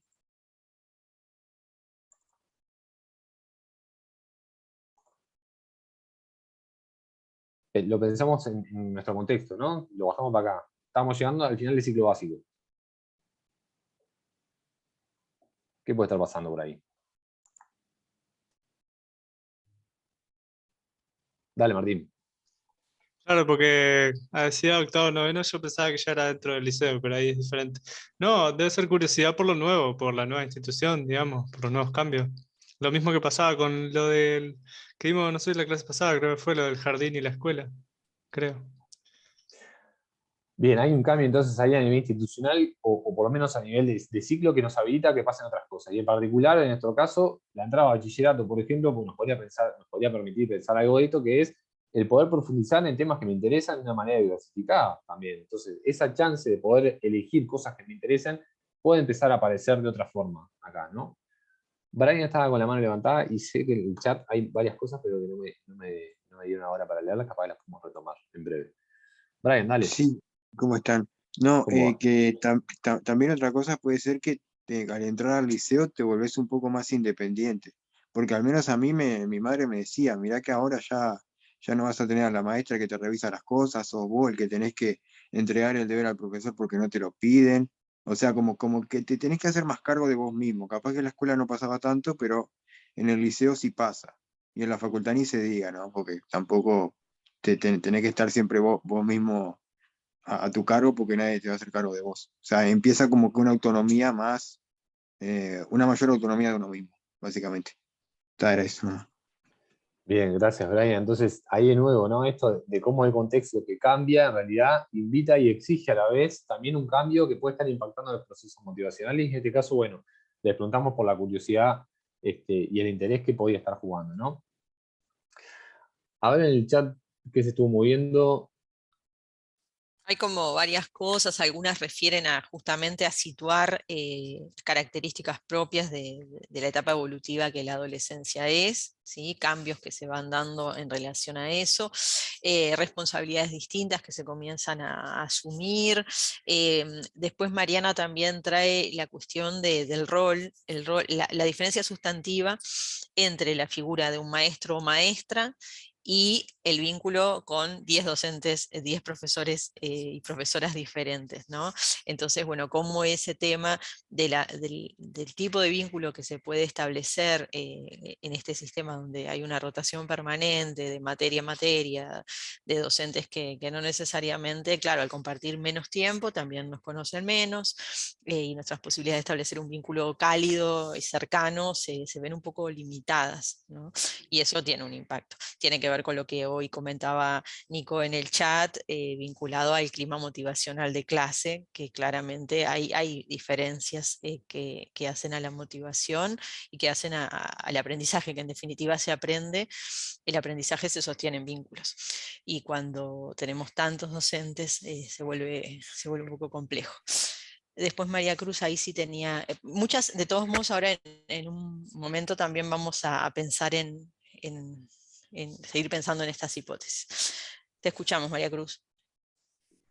Sí, yo me quedé un poco pensando en esto de que a medida que vamos avanzando en nuestras trayectorias, como que se nos va pidiendo más independencia y más autonomía, pero en realidad se da el efecto contrario. Como que se va volviendo más extrínseco, siendo que lo ideal sería que la motivación se vuelva más intrínseca, para que nosotros podamos realmente sostener una trayectoria educativa que nos forme y que sea sustancial en nuestro aprendizaje. Sí, esa contradicción que trae María Cruz, o ese desajuste, como vamos a ver en un rato que algunos autores hablan, es parte de la problemática que estamos en este momento discutiendo, y que tiene que ver con este descenso de la motivación intrínseca. Estaba Martín tenía, ahí va. Me pareció lo de María, lo único que iba a decir era que ya en el liceo, por ejemplo, se agregan o hay en realidad escritos, parciales y ese tipo de cosas que demandan estar sujetos a una nota, digamos, que en la escuela no, por ejemplo. Y es agregando lo que dice María, por ejemplo, sí. Claro, hay más evaluaciones, la nota quizá toma como otro lugar, otra relevancia, ¿no? Yo igual enganchando una cosita que decía María, que nosotros no lo pusimos en realidad hoy acá, pero hay las dos dimensiones cognitivas informacionales que recién les habíamos comentado, curiosamente tienen el funcionamiento inverso a esta gráfica. ¿Por qué? Recuerden que lo cognitivo informacional tenía que ver con en qué medida, a medida que vamos pasando por el sistema educativo, vamos como entendiendo un poco la lógica de esto de las pruebas, de cómo me va, de qué cosas hago y cómo me va con las cosas que hago, que en realidad van en una dirección inversa, es decir, se vuelve mucho más dependiente, va desde un polo más dependiente, tanto en términos de criterio de éxito y fracaso como de juicio, mucho más dependiente del maestro, porque fíjense, somos gurises, estamos entrando al sistema escolar, estamos entendiendo cómo es la lógica esa, y a medida que avanzamos, eso se va haciendo más independiente, tanto el criterio como el juicio, porque ya voy entendiendo como la dinámica y la lógica del contexto escolar en un sentido, o sea, con mayúscula, ¿no? Escolar también pensando en el liceo. Entonces, hay ahí también un efecto interesante, quizá en eso de cómo uno también va aprendiendo después la lógica propiamente escolar, ¿no? Pero ahora nos interesaba meternos en esto. Meternos en esto que nos va a dar pie para lo que va a ser como ya la última parte de lo que queremos compartir con ustedes. Recién estuvimos peloteando algunas hipótesis, algunas ideas. Cari, perdón, dale. No, justamente iba a decir eso, que ya fuimos como viendo algunas ideas, y ahora lo que vamos a hacer es como les vamos a pedir como el esfuerzo de poder sintetizar los argumentos que cada uno y cada una considere que serían como los más relevantes, porque nos queda claro al leer el chat y del intercambio que todas y todos son capaces de identificar que no hay una cosa que explique el cambio, que no podemos decir, bueno, la motivación intrínseca disminuye por esto, ¿no? Porque estamos hablando de fenómenos complejos, por lo tanto, las respuestas a este tipo de preguntas suponen cuestiones amplias, multidimensionales y complejas. Entonces, tenemos claro que hay muchos motivos a los que pueden deberse estos cambios, y entonces a los que los invitamos es a decir, bueno, a ver, pero de todos esos motivos, si yo tuviera que elegir el que a mí me resulta la hipótesis más plausible o el argumento más relevante, entonces respondemos en función de eso, y después los analizamos juntos y juntas. Bien, bueno, se sigue moviendo. Claramente Darío y Nico nos avisaron bien, ¿no? De que era un grupo que tiramos un par de preguntas habilitadas y se enganchaba, porque bueno, Totalmente. ahí Juliana trae algunas cosas que también están muy, muy buenas para pensar. Que bueno, capaz que eso lo podemos también retomar ahora en breve. Y Valentina trae una pregunta que es muy interesante, por lo menos a mí me resulta muy interesante, y con Daniel también lo hemos hablado varias veces, y que incluso ha interpelado, sin ir más lejos, a la evaluación en general sobre la motivación, de qué pasa en el contexto público-privado, o por qué uno podría hipotetizar que hayan diferencias y si realmente las hay. En eso, el Instituto Nacional de Evaluación Educativa ha generado algún insumo interesante para mostrar algo de esto que plantea Valentina, que hoy no lo vamos a abordar, pero que es súper interesante también. Capaz Así que ahora que, pensaba, Diego, que mientras estén sí, anotando los argumentos, quizás puedas compartirles vía chat el informe de INET para quienes dale. estén interesados en estas diferencias entre público y privado y lo motivacional puedan después leerlo y pensar, porque es como, son datos propios de nuestro país. Quienes están interesados en la motivación pueden encontrar ahí un lugar para reflexionar sobre qué puede estar pasando entre lo público y lo privado. Y en esto, no voy a spoilear lo que dice el informe porque me interesaría, o me gustaría que lo puedan leer porque la verdad está buenísimo. Aparece esta comparación entre algunas dimensiones motivacionales que evalúa el Instituto Nacional de Evaluación Educativa, y en particular estas dimensiones motivacionales se aparecen, por ejemplo, comparadas por quintil socioeconómico, y ahí hay unas grafiquitas interesantes para ver en relación a eso, que como les decía, no los voy a poliar, las voy a invitar a que lo bichen, y mientras van completando por ahí el Padlet, voy a buscar el informe y ya se los comparto por acá. Ustedes ahí están viendo, a ver, listo. Les pasé por ahí por el chat, y acá les dejo también un QR por si alguno está en la computadora y lo quiere hacer con el celular, escanea el QR y lo lleva al Padlet, mientras busco esto.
Dicho sea de paso, y mientras terminan de completar por ahí, ahí en el link que les pasaba, que en realidad están varios de los informes de Aristas, en particular quizá el de Aristas 2018, que es previo a la pandemia. Hay un informe que es sobre tercera educación media, y después pueden encontrar otro un poco posterior, que es de sexto de educación primaria. Es una evaluación que se realiza en niños de tercero, sexto y tercer año de liceo. Sí, es una evaluación, se llama Aristas en realidad, que es la Evaluación Nacional de Logros Educativos, que involucra múltiples dimensiones vinculadas a los aprendizajes que se dan en contextos educativos, así que muy interesante de nuevo para quienes puedan como enganchar estos temas. tiene toda una parte de habilidades socioemocionales, convivencia, participación, derechos humanos, temas que para nosotros como psicólogos y psicólogas nos puede como dar mucha información muy rica. Así que, nada, si se copan, está bueno leer por ahí qué se viene haciendo a nivel nacional con todas estas cosas. Bueno, por ahí va apareciendo el palette. Algunas cuestiones, hay algunas hormiguitas por ahí que todavía están, así que aguantamos unos minutitos más. Digo hormiguitas, perdón, porque me aparecen acá, ustedes la están viendo ahí, como de los participantes, ahí arriba.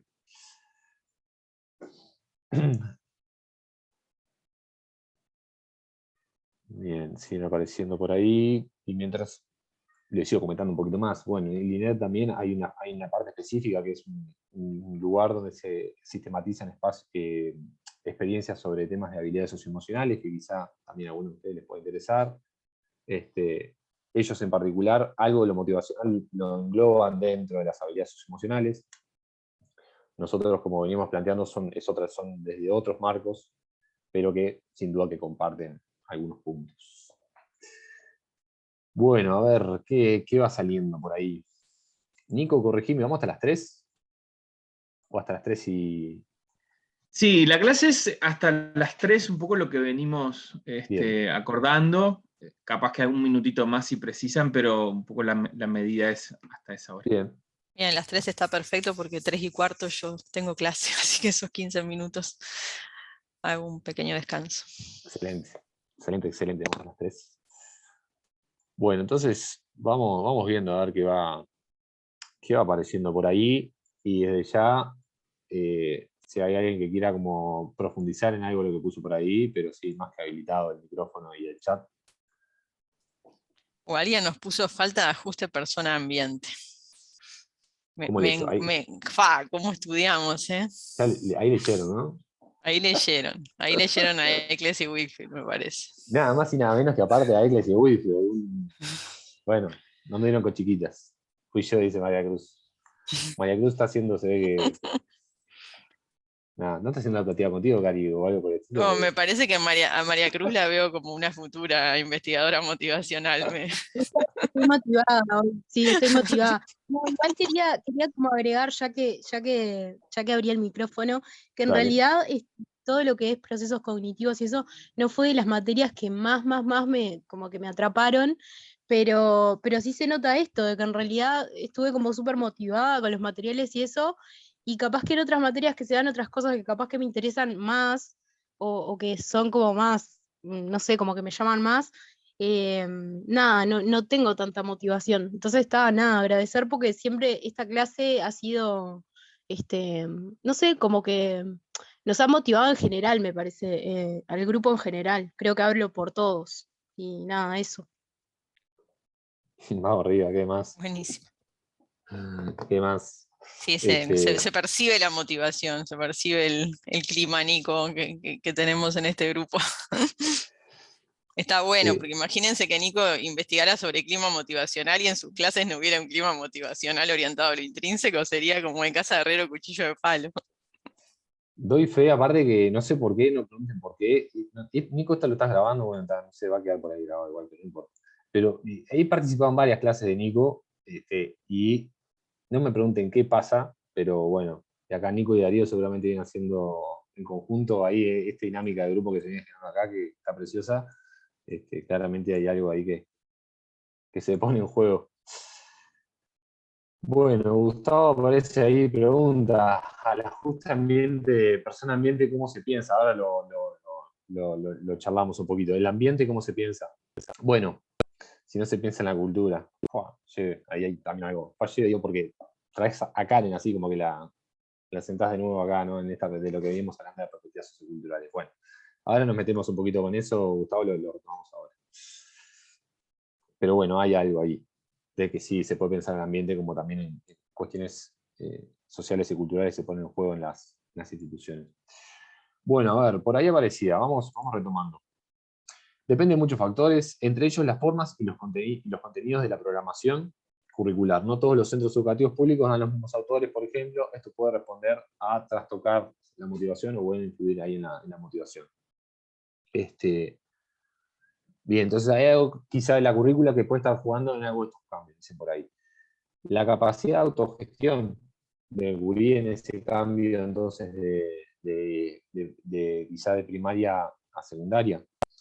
Nivel de exigencia y compromiso que se requiere, ambos se elevan. La exigencia y el compromiso que implican las diferentes situaciones que se nos van proponiendo a lo largo de, por ejemplo, del liceo, ¿no? Diferentes materias, muchas materias, hoy dicen por ahí. El tema de la educación en general se podría resumir en 300 palabras que te hemos mencionado antes: proceso, interacción y satisfacción. Corresponde a un proceso que se da mediante cierta interacción que se lleva a cabo con el fin de, podrían decirse, de obtener una satisfacción o gratificación. Sin duda es un tema que compete a la sociedad en conjunto y que también compete literalmente a cada individuo. Después sale por ahí el tema de la competitividad de la institución, tanto, y acá, ahora sí. Me había quedado para abajo, perdón. Y acá ahora toqué cualquier cosa. Opa. Perdón. No sé qué puse publicar, no sé a qué. Bueno, perdón, leía el tema de la competitividad que aparece por ahí, de la nueva institución, tanto en las notas como en la aceptación social. Bueno, esta cuestión que comentamos hoy de la competencia, o esto que aparecía en Barbie Lisa, ¿no? Que en realidad empieza a aparecer quizá con más énfasis, también enganchado con esto también de las notas, ¿no? Que empieza a aparecer cada vez más. Creo que Martín recién comentaba algo de eso. Empiezan a haber más evaluaciones, más notas, más instancias en las que básicamente la comparación social se despliega, ¿no? Bueno, aparece por ahí también la autoestima, a ver, ¿qué más? Se podría asumir, esto ya lo habíamos dichado. Depende de muchos factores, de la forma, considero que con respecto al tema de la motivación en general se podría... se ve que multipliqué algo ahí, no me pregunten qué, no sé si ustedes lo están viendo, pero bueno, se ve que es repetido. Comparación social aparece por ahí, entonces falta ajuste de persona-ambiente, que recién lo estábamos comentando y ahora lo profundizamos, pero esta idea de que hay algo entre lo que el gurí o la gurisa de repente está necesitando en ese momento y lo que pasa en torno a ese ambiente, qué es lo que le demanda, qué es lo que le pide, cómo lo acompaña, cómo está, justamente en relación a ese proceso que está transitando los estudiantes, ¿no? Bien.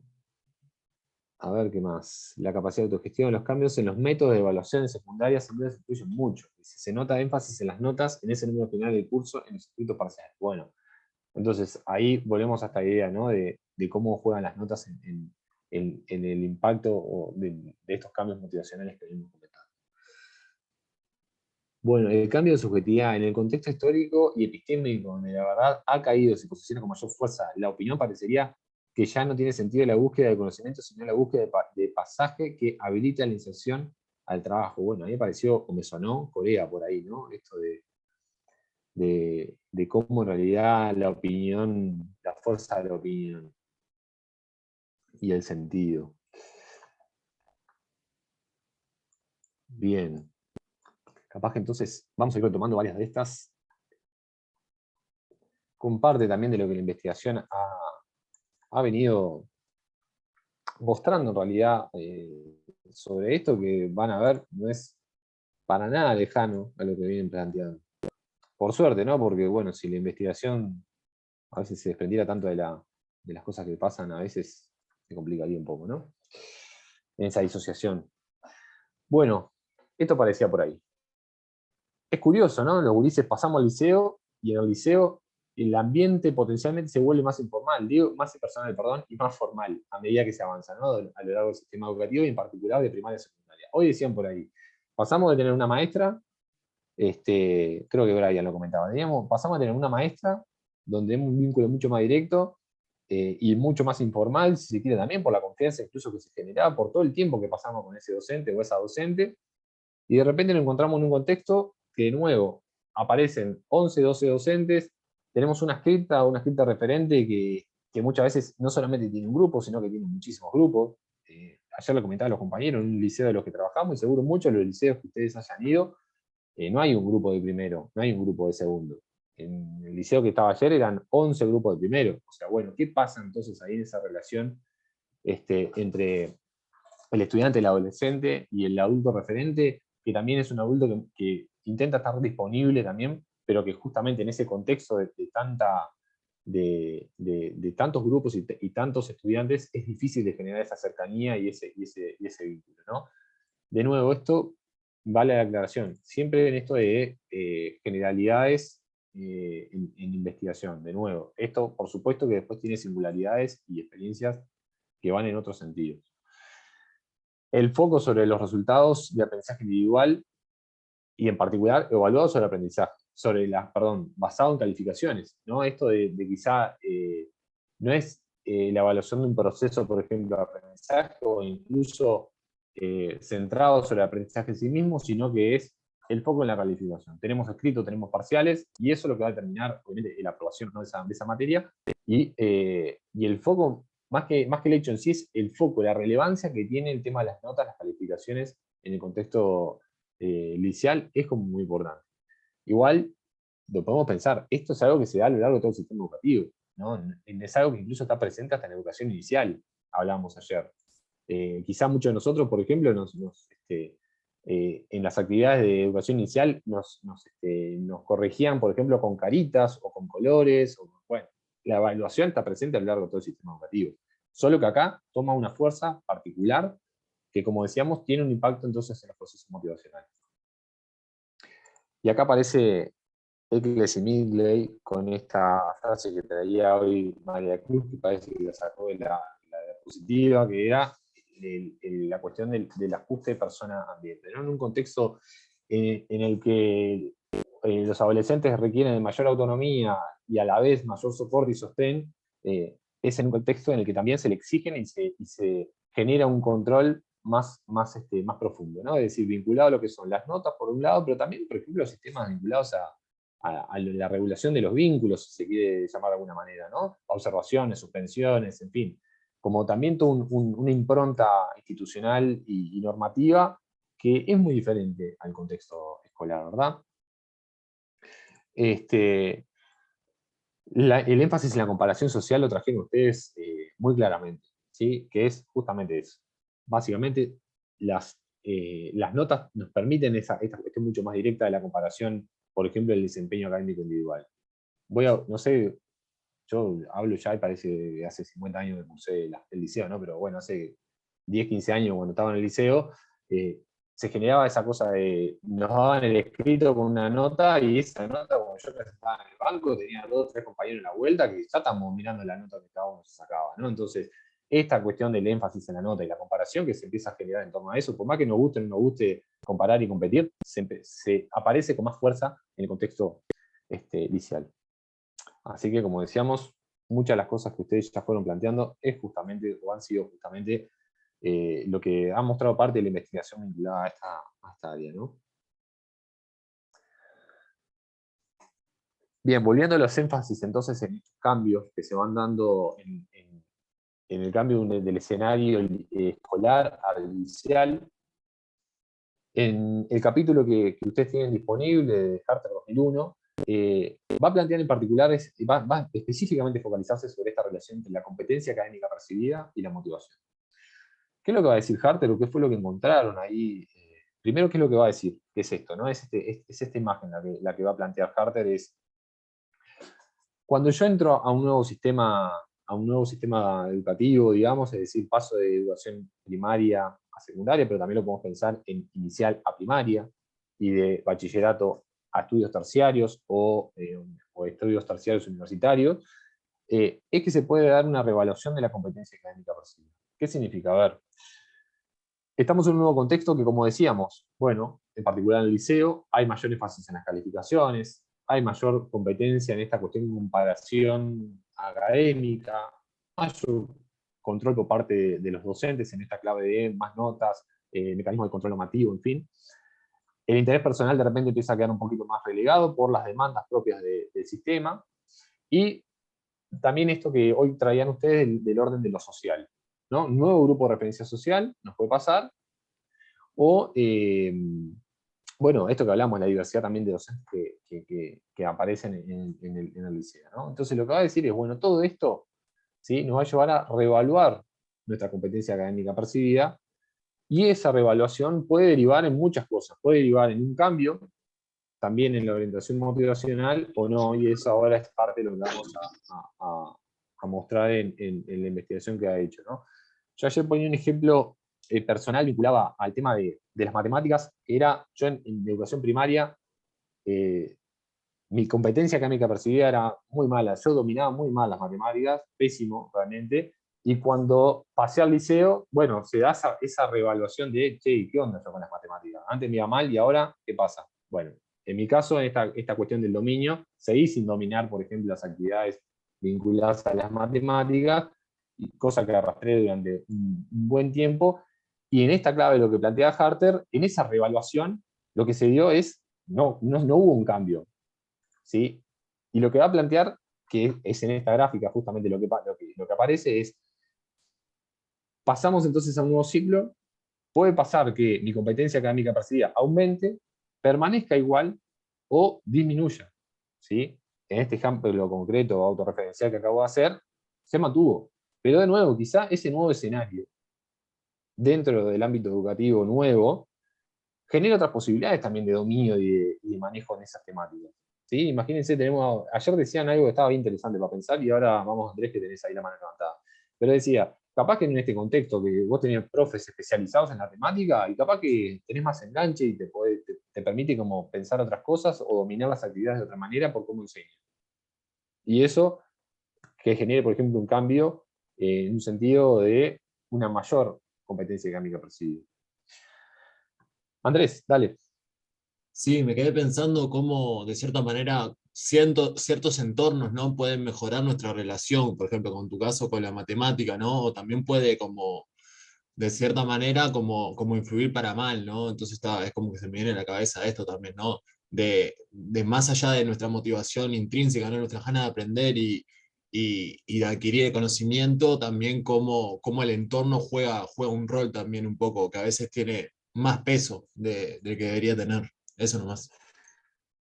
Total, de nuevo, acá como venimos ya esbozando en varias de los comentarios, acá el entorno social y en particular, cuáles son esos mensajes que recibimos, la filosofía educativa impartida que decía Harter, se juega ahí, se juega en cómo también hay un docente que en medio de las millones de cosas que tiene que hacer, a su vez identifica, por ejemplo, que hay algo de lo que me está diciendo, o de cómo está mediando mi vínculo con el aprendizaje, y que se pone en juego y que en mí puede generar algún tipo de cambio, ¿no? Entonces, esto que trae Andrés es como bien importante. ¿Está Nico por ahí con la mano levantada? Sí, no, es un placer escucharlos. Realmente me he limitado bueno, a hacer comentarios porque me encanta escucharlos y bueno, ver todo lo que traen para compartir. Pero acá hay un punto que es especialmente de mi interés, que tiene que ver con estas dinámicas relacionales y cómo esas dinámicas que se juegan en el aula inciden en esa percepción que voy yo construyendo de mí mismo. Es decir, cómo se va construyendo ese autoconcepto académico. Se va construyendo de forma relacionalmente, con esos otros importantes que me van devolviendo ciertos mensajes de mí mismo. Entonces, la importancia de poder reflexionar sobre, bueno, esos contextos, cómo van incidiendo en los procesos motivacionales, y la importancia de la confianza que tienen los docentes, cómo incide esa confianza en los docentes de que los estudiantes pueden aprender, que pueden desarrollar habilidades, que pueden generar cuestiones interesantes, y cómo eso afecta en sus orientaciones motivacionales y después en la confianza en sí mismos, de poder, ¿no?, avanzar, desarrollar ciertos aprendizajes. Una pequeña reflexión ahí. Gracias Nico. Y retomando una cosita que aparecía Michelle, por ahí decía, Diego puede intentar tener cuánta psicología si te querés matar. Algo que ayer también Cari me después agregaba cuando charlábamos sobre esto, es lo más curioso es que yo hoy trabajo en realidad dentro de las cosas que hago, tiene que ver con cuestiones matemáticas. No trabajo como matemático ni cerca, ni como estadístico, pero sí me interesan cuestiones vinculadas a la psicometría y el desarrollo de instrumentos, que manejamos algunas nociones matemáticas. Entonces, esa cuestión de la reevaluación también se da, como decíamos hoy, a lo largo de toda la vida, ¿no? A lo largo de otros transitares por otras instituciones.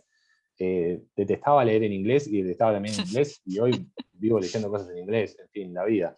Pero Y esta la cuestión... reevaluación cognitiva Exacto. de Diego al entrar en la universidad le hizo cambiar su percepción sobre sus propias capacidades. Nos pasa todo el tiempo, ¿verdad? Y como dice Nico, todo esto se da en un ambiente relacional donde esa imagen que los otros...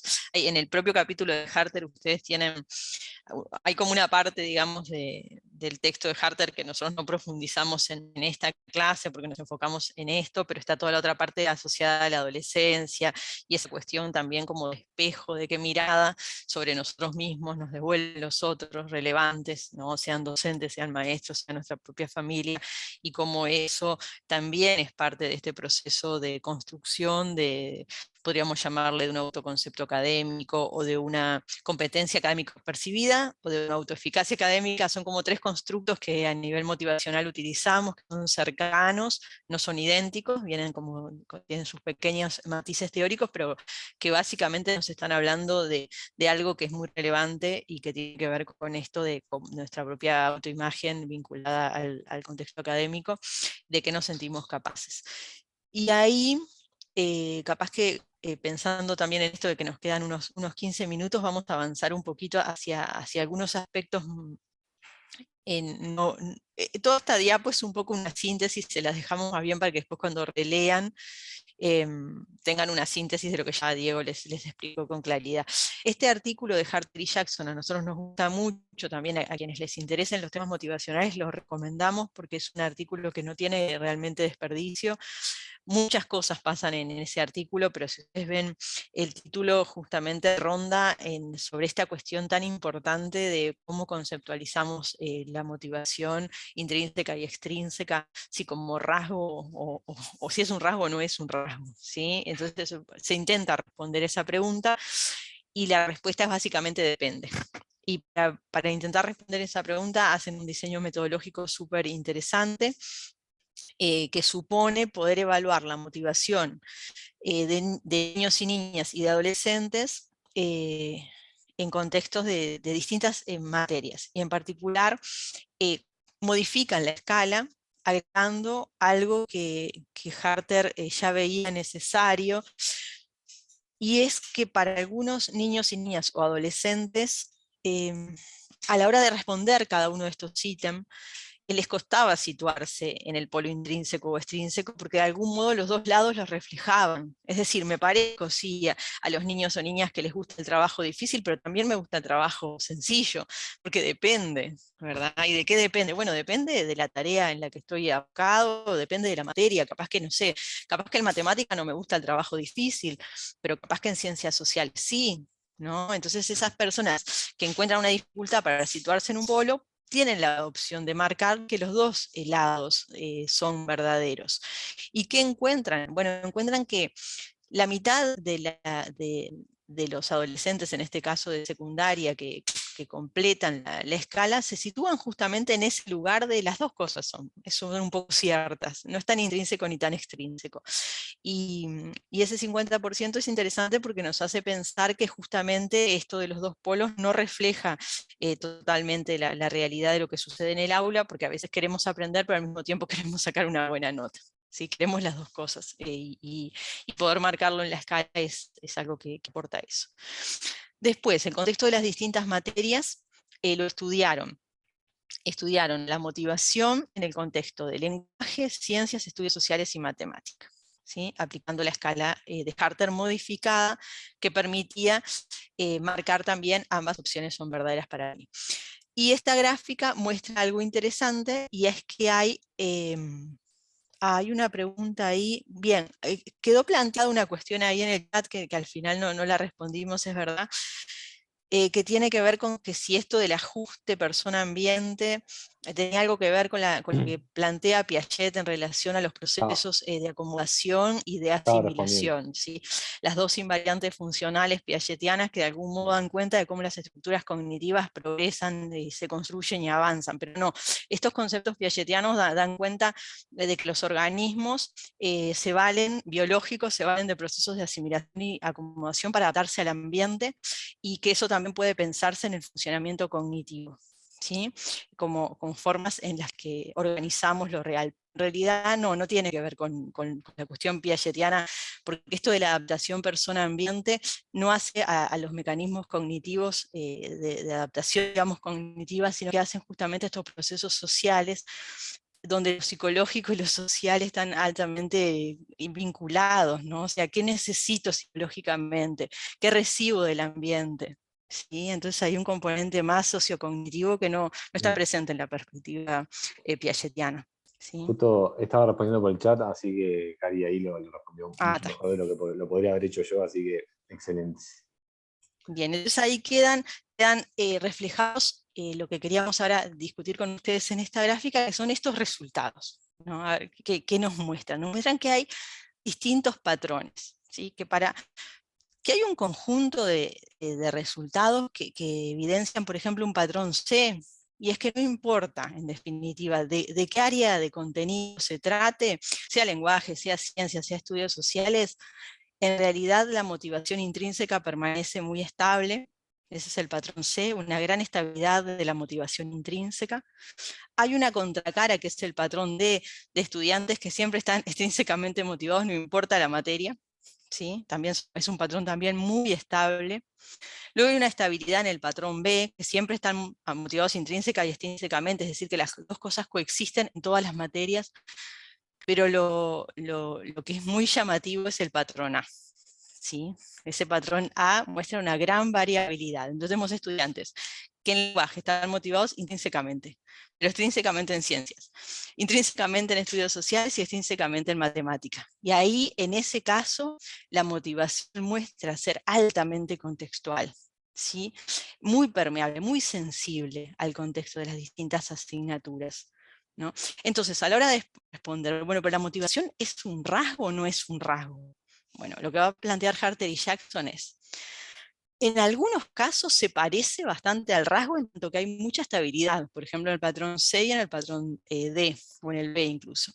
Sin embargo, en el patrón A, la motivación muestra que no tiene nada que ver con un rasgo porque es sumamente contextual, ¿sí? La pregunta en definitiva sigue rondando la psicología de la motivación, porque hay personas que son muy estables motivacionalmente hablando, y hay personas que son muy sensibles al contexto, ¿sí? Entonces la respuesta sigue siendo un poquito depende, y la psicología cognitiva, como les decíamos al comienzo, sigue apostando a la idea de pensar que hay componentes muy contextuales de la motivación y que la motivación es muy maleable, ¿sí? Ahora, quizás en estos patrones C, B y D, que no se evidencia en el campo de estas asignaturas, habría que pensar quizás qué pasa si hacemos intervenciones específicas para promover la motivación intrínseca, porque acá no hay intervención, acá es la materia y qué me despierta, ¿no? Pero si nosotros pensáramos en intervenciones motivacionales para promover lo intrínseco y aún así viéramos grandes estabilidades, bueno, nos haría pensar un poquito más. Pero bueno, lo interesante en estos campos de estudio es que muchas de las preguntas siguen abiertas, y es lo que le da sentido a que sigamos intentando investigar y comprender. Esto no lo vamos a explicar de nuevo porque es lo que acabamos de sintetizar. Bien, pero queremos que les quede escrito como para después repasarlo y leerlo. Y lo que muestra esta otra gráfica, que también es un resultado interesante, es que en el contexto de las distintas materias, si ustedes se fijan, de algún modo comporta muy parecido, casi que idéntico, lo que es la motivación intrínseca y la competencia académica percibida. Por ejemplo, nosotros tenemos en el caso del lenguaje, en esta gráfica, son los perfiles motivacionales de los estudiantes y la competencia, como les decía, académica percibida. En el caso de competencia académica percibida hay una escala similar a la escala de motivación intrínseca, que lo que hace es evaluar la competencia percibida de los estudiantes. Son dos instrumentos independientes. Pero cuando nosotros nos sentimos poco competentes, entonces estamos más en el polo de lo extrínseco. Cuando nos sentimos más competentes en una materia, estamos más en el polo de lo intrínseco. De algún modo hay una máxima que dice un viejo investigador motivacional, que es Alonso Tapia, que no hay nada que nos motive más que sentirnos capaces, y esta gráfica de algún modo da sustento empírico a su afirmación, ¿sí? En aquellas materias donde nos sentimos más capaces, supónganse estudios sociales, en este caso, al mismo tiempo nos sentimos más competentes, ¿sí? Y esto nos conecta con los postulados teóricos que sostienen la perspectiva de Harter, y es decir, que hay una fuerte relación entre cuán capaces nos sentimos y nuestra motivación intrínseca, y que necesitamos, y en ese sentido vamos a volver a la última diapo, que nuestros estudiantes puedan experimentar, sentirse capaces, porque eso es un gran promotor de lo intrínseco. Y estas son otras modificaciones a la escala. La escala de Susan Harter es un instrumento que ve la luz, por decirlo de alguna manera, en los 80, pero que hasta el día de hoy es un instrumento con el que nosotros seguimos trabajando, y muchos investigadores han seguido intentando mejorar, porque tiene varias cualidades interesantes. Primero, es de los poquísimos instrumentos que se han propuesto evaluar motivación en escolares usando cuestionarios de autorreporte. Es muy difícil evaluar la motivación en escolares, y contamos con pocos instrumentos, y lo que se ha hecho básicamente es modificar aspectos que hacen al formato del instrumento, no al contenido ni a su estructura teórica, y eso es interesante de pensar. Quienes estén interesados en todos los avatares que ha tenido la escala, nosotros hemos hecho una revisión sistemática. Bueno, Florencia Sandín ha hecho una revisión sistemática en su trabajo final de grado, y la hemos publicado recientemente, que muestra, bueno, qué ha pasado con la escala. Entre las cosas que han pasado es esto. Lepper y colaboradores en el año 2005 se propusieron o hicieron uno de los cambios más significativos, que fue fragmentar la escala. ¿Qué quiere decir? Separar. Vieron que teníamos dos polos, ¿no? Y entonces al estudiante le pedíamos, bueno, ¿a qué tipo de niño te pareces más? A los que prefieren, por ejemplo, el desafío, entonces estás en el polo intrínseco, o los que prefieren el trabajo sencillo y estás en el polo de lo extrínseco. Bueno, lo que hicieron ellos fue agarrar y separar ese ítem, por ejemplo, en dos ítems distintos, y generar una evaluación independiente de la motivación intrínseca por un lado y de la extrínseca por otro, ¿sí? Esta fragmentación de los ítems, que repito, no cambia el contenido, solo fragmenta la escala.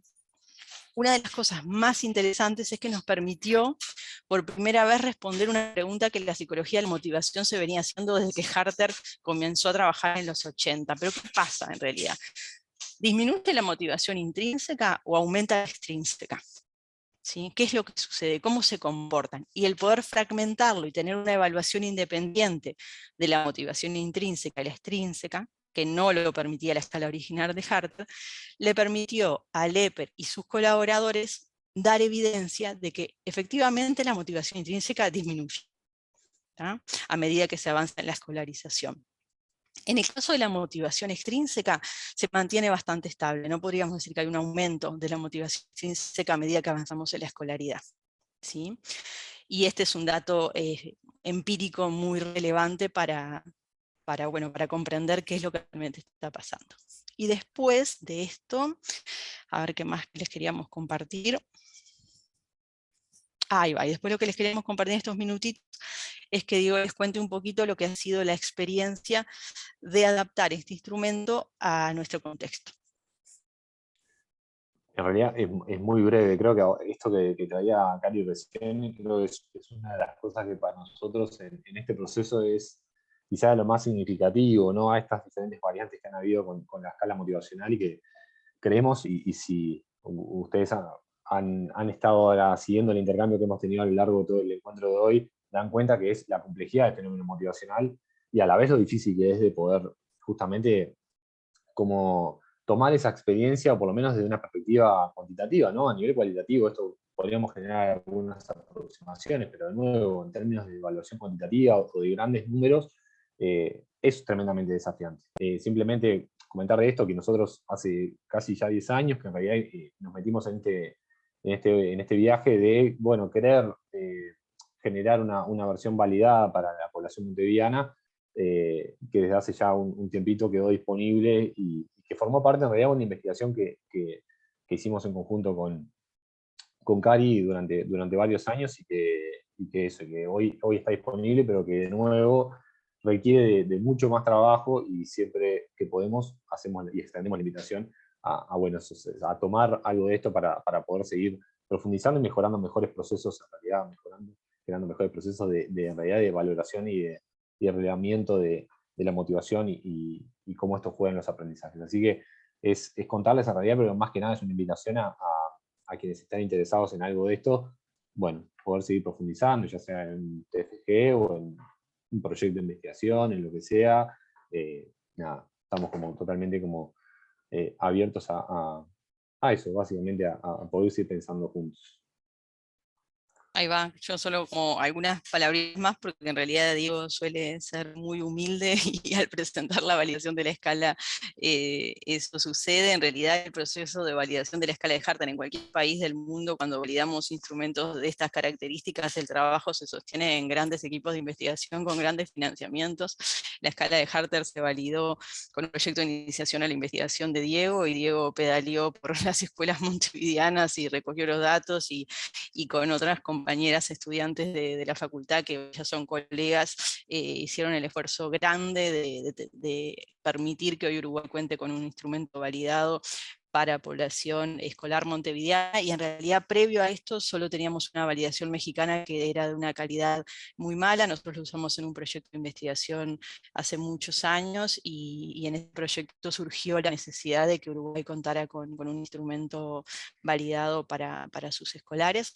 Así que bueno, es un camino que está abierto. El proceso de mejora, como les contaba Diego, de la escala es algo que seguimos 10 años después intentando hacer, y de hecho hay una tesis de maestría en curso de una compañera que va a trabajar con nosotros en el proceso de mejora del instrumento y de aplicación a escolares nuevamente.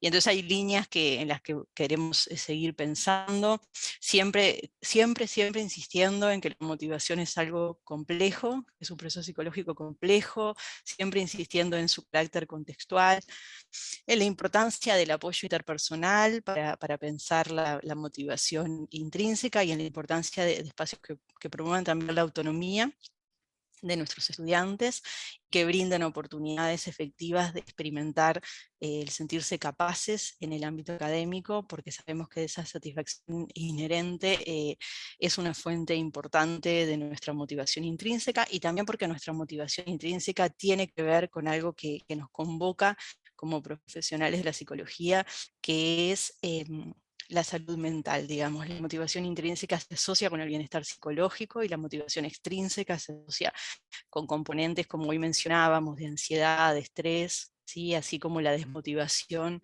es muy cercana a la depresión. Por lo tanto, nos interesa promover entornos saludables, y la motivación intrínseca es un factor protector. Hay que pensarlo también en esa clave. También es un factor protector de trayectorias académicas, para que nuestros estudiantes permanezcan en el sistema educativo, que es lo que nos interesa también trabajar para fomentar. Así que bueno, por ahí las líneas para seguir pensando a futuro. Y bueno, y volver a agradecer al equipo por la invitación, y a ustedes por toda la participación y la atención, que estuvo buenísimo el intercambio con el grupo. Muchas gracias, realmente. No, Dieguito. Perdón, Nico. No, simplemente que también retomar por ahí había esto de muchas líneas que se abren y cosas para seguir pensando. De hecho, creo que ahí Gustavo traía otra, que eran las relaciones entre la motivación y las respuestas neurofisiológicas. Es decir, hay mucha tela para cortar, junto con Cari y Nico, que también viene pensando estos temas, y Luis Pereira, docente también de este curso. Venimos como trabajando en estas temáticas y con líneas muy diversas también. Hoy Cari recién mencionaba cuestiones vinculadas a la motivación y trayectorias educativas. Es un tema que nos mueve muchísimo también, que estamos tratando de empezar a desarrollar líneas vinculadas a eso. Entonces, nada, hay mucho ahí para construir, para pensar, para agruparnos para seguir trabajando en esto. Así que, de nuevo, un gusto el haber estado hoy por acá y haber problematizado, que creo que lo más importante es poder problematizar los constructos motivacionales, rompiendo esta lógica de lo intrínseco y lo extrínseco, como cosas que a veces aparecen como muy naturalizadas o muy estereotipadas, cuando en realidad es un fenómeno muchísimo más complejo y queremos o esperamos que se hayan quedado un poco con esa idea. Así que de nuevo el agradecimiento y de verdad un gustazo haber compartido esta tarde con ustedes. Bueno, muchas gracias a ustedes por realmente esta clase tan motivante, valga la redundancia, y gracias también a todos las y los estudiantes que fueron compartiendo un montón de inquietudes, preguntas, comentarios que van enriqueciendo el proceso de reflexión y de aprendizaje, que realmente es muy motivante para quien está desde el lugar docente compartiendo, ir teniendo ese diálogo permanente. Así que bueno, muchas gracias a los dos y que a su vez queden referenciados, que quedamos referenciados también hacia futuro, quienes les interesen estos temas, que bueno, nos podemos también cruzar en una práctica, una optativa, en trabajos finales de grado, que bueno, queda también Ahí va. la invitación para que- Paso la propaganda de la optativa motivación en contextos educativos, octavo semestre. Allá los estaremos esperando y las estaremos esperando. Bueno, muchas gracias a todos y bueno, nos vemos en una semana por aquí nuevamente. Nos vemos. Bien.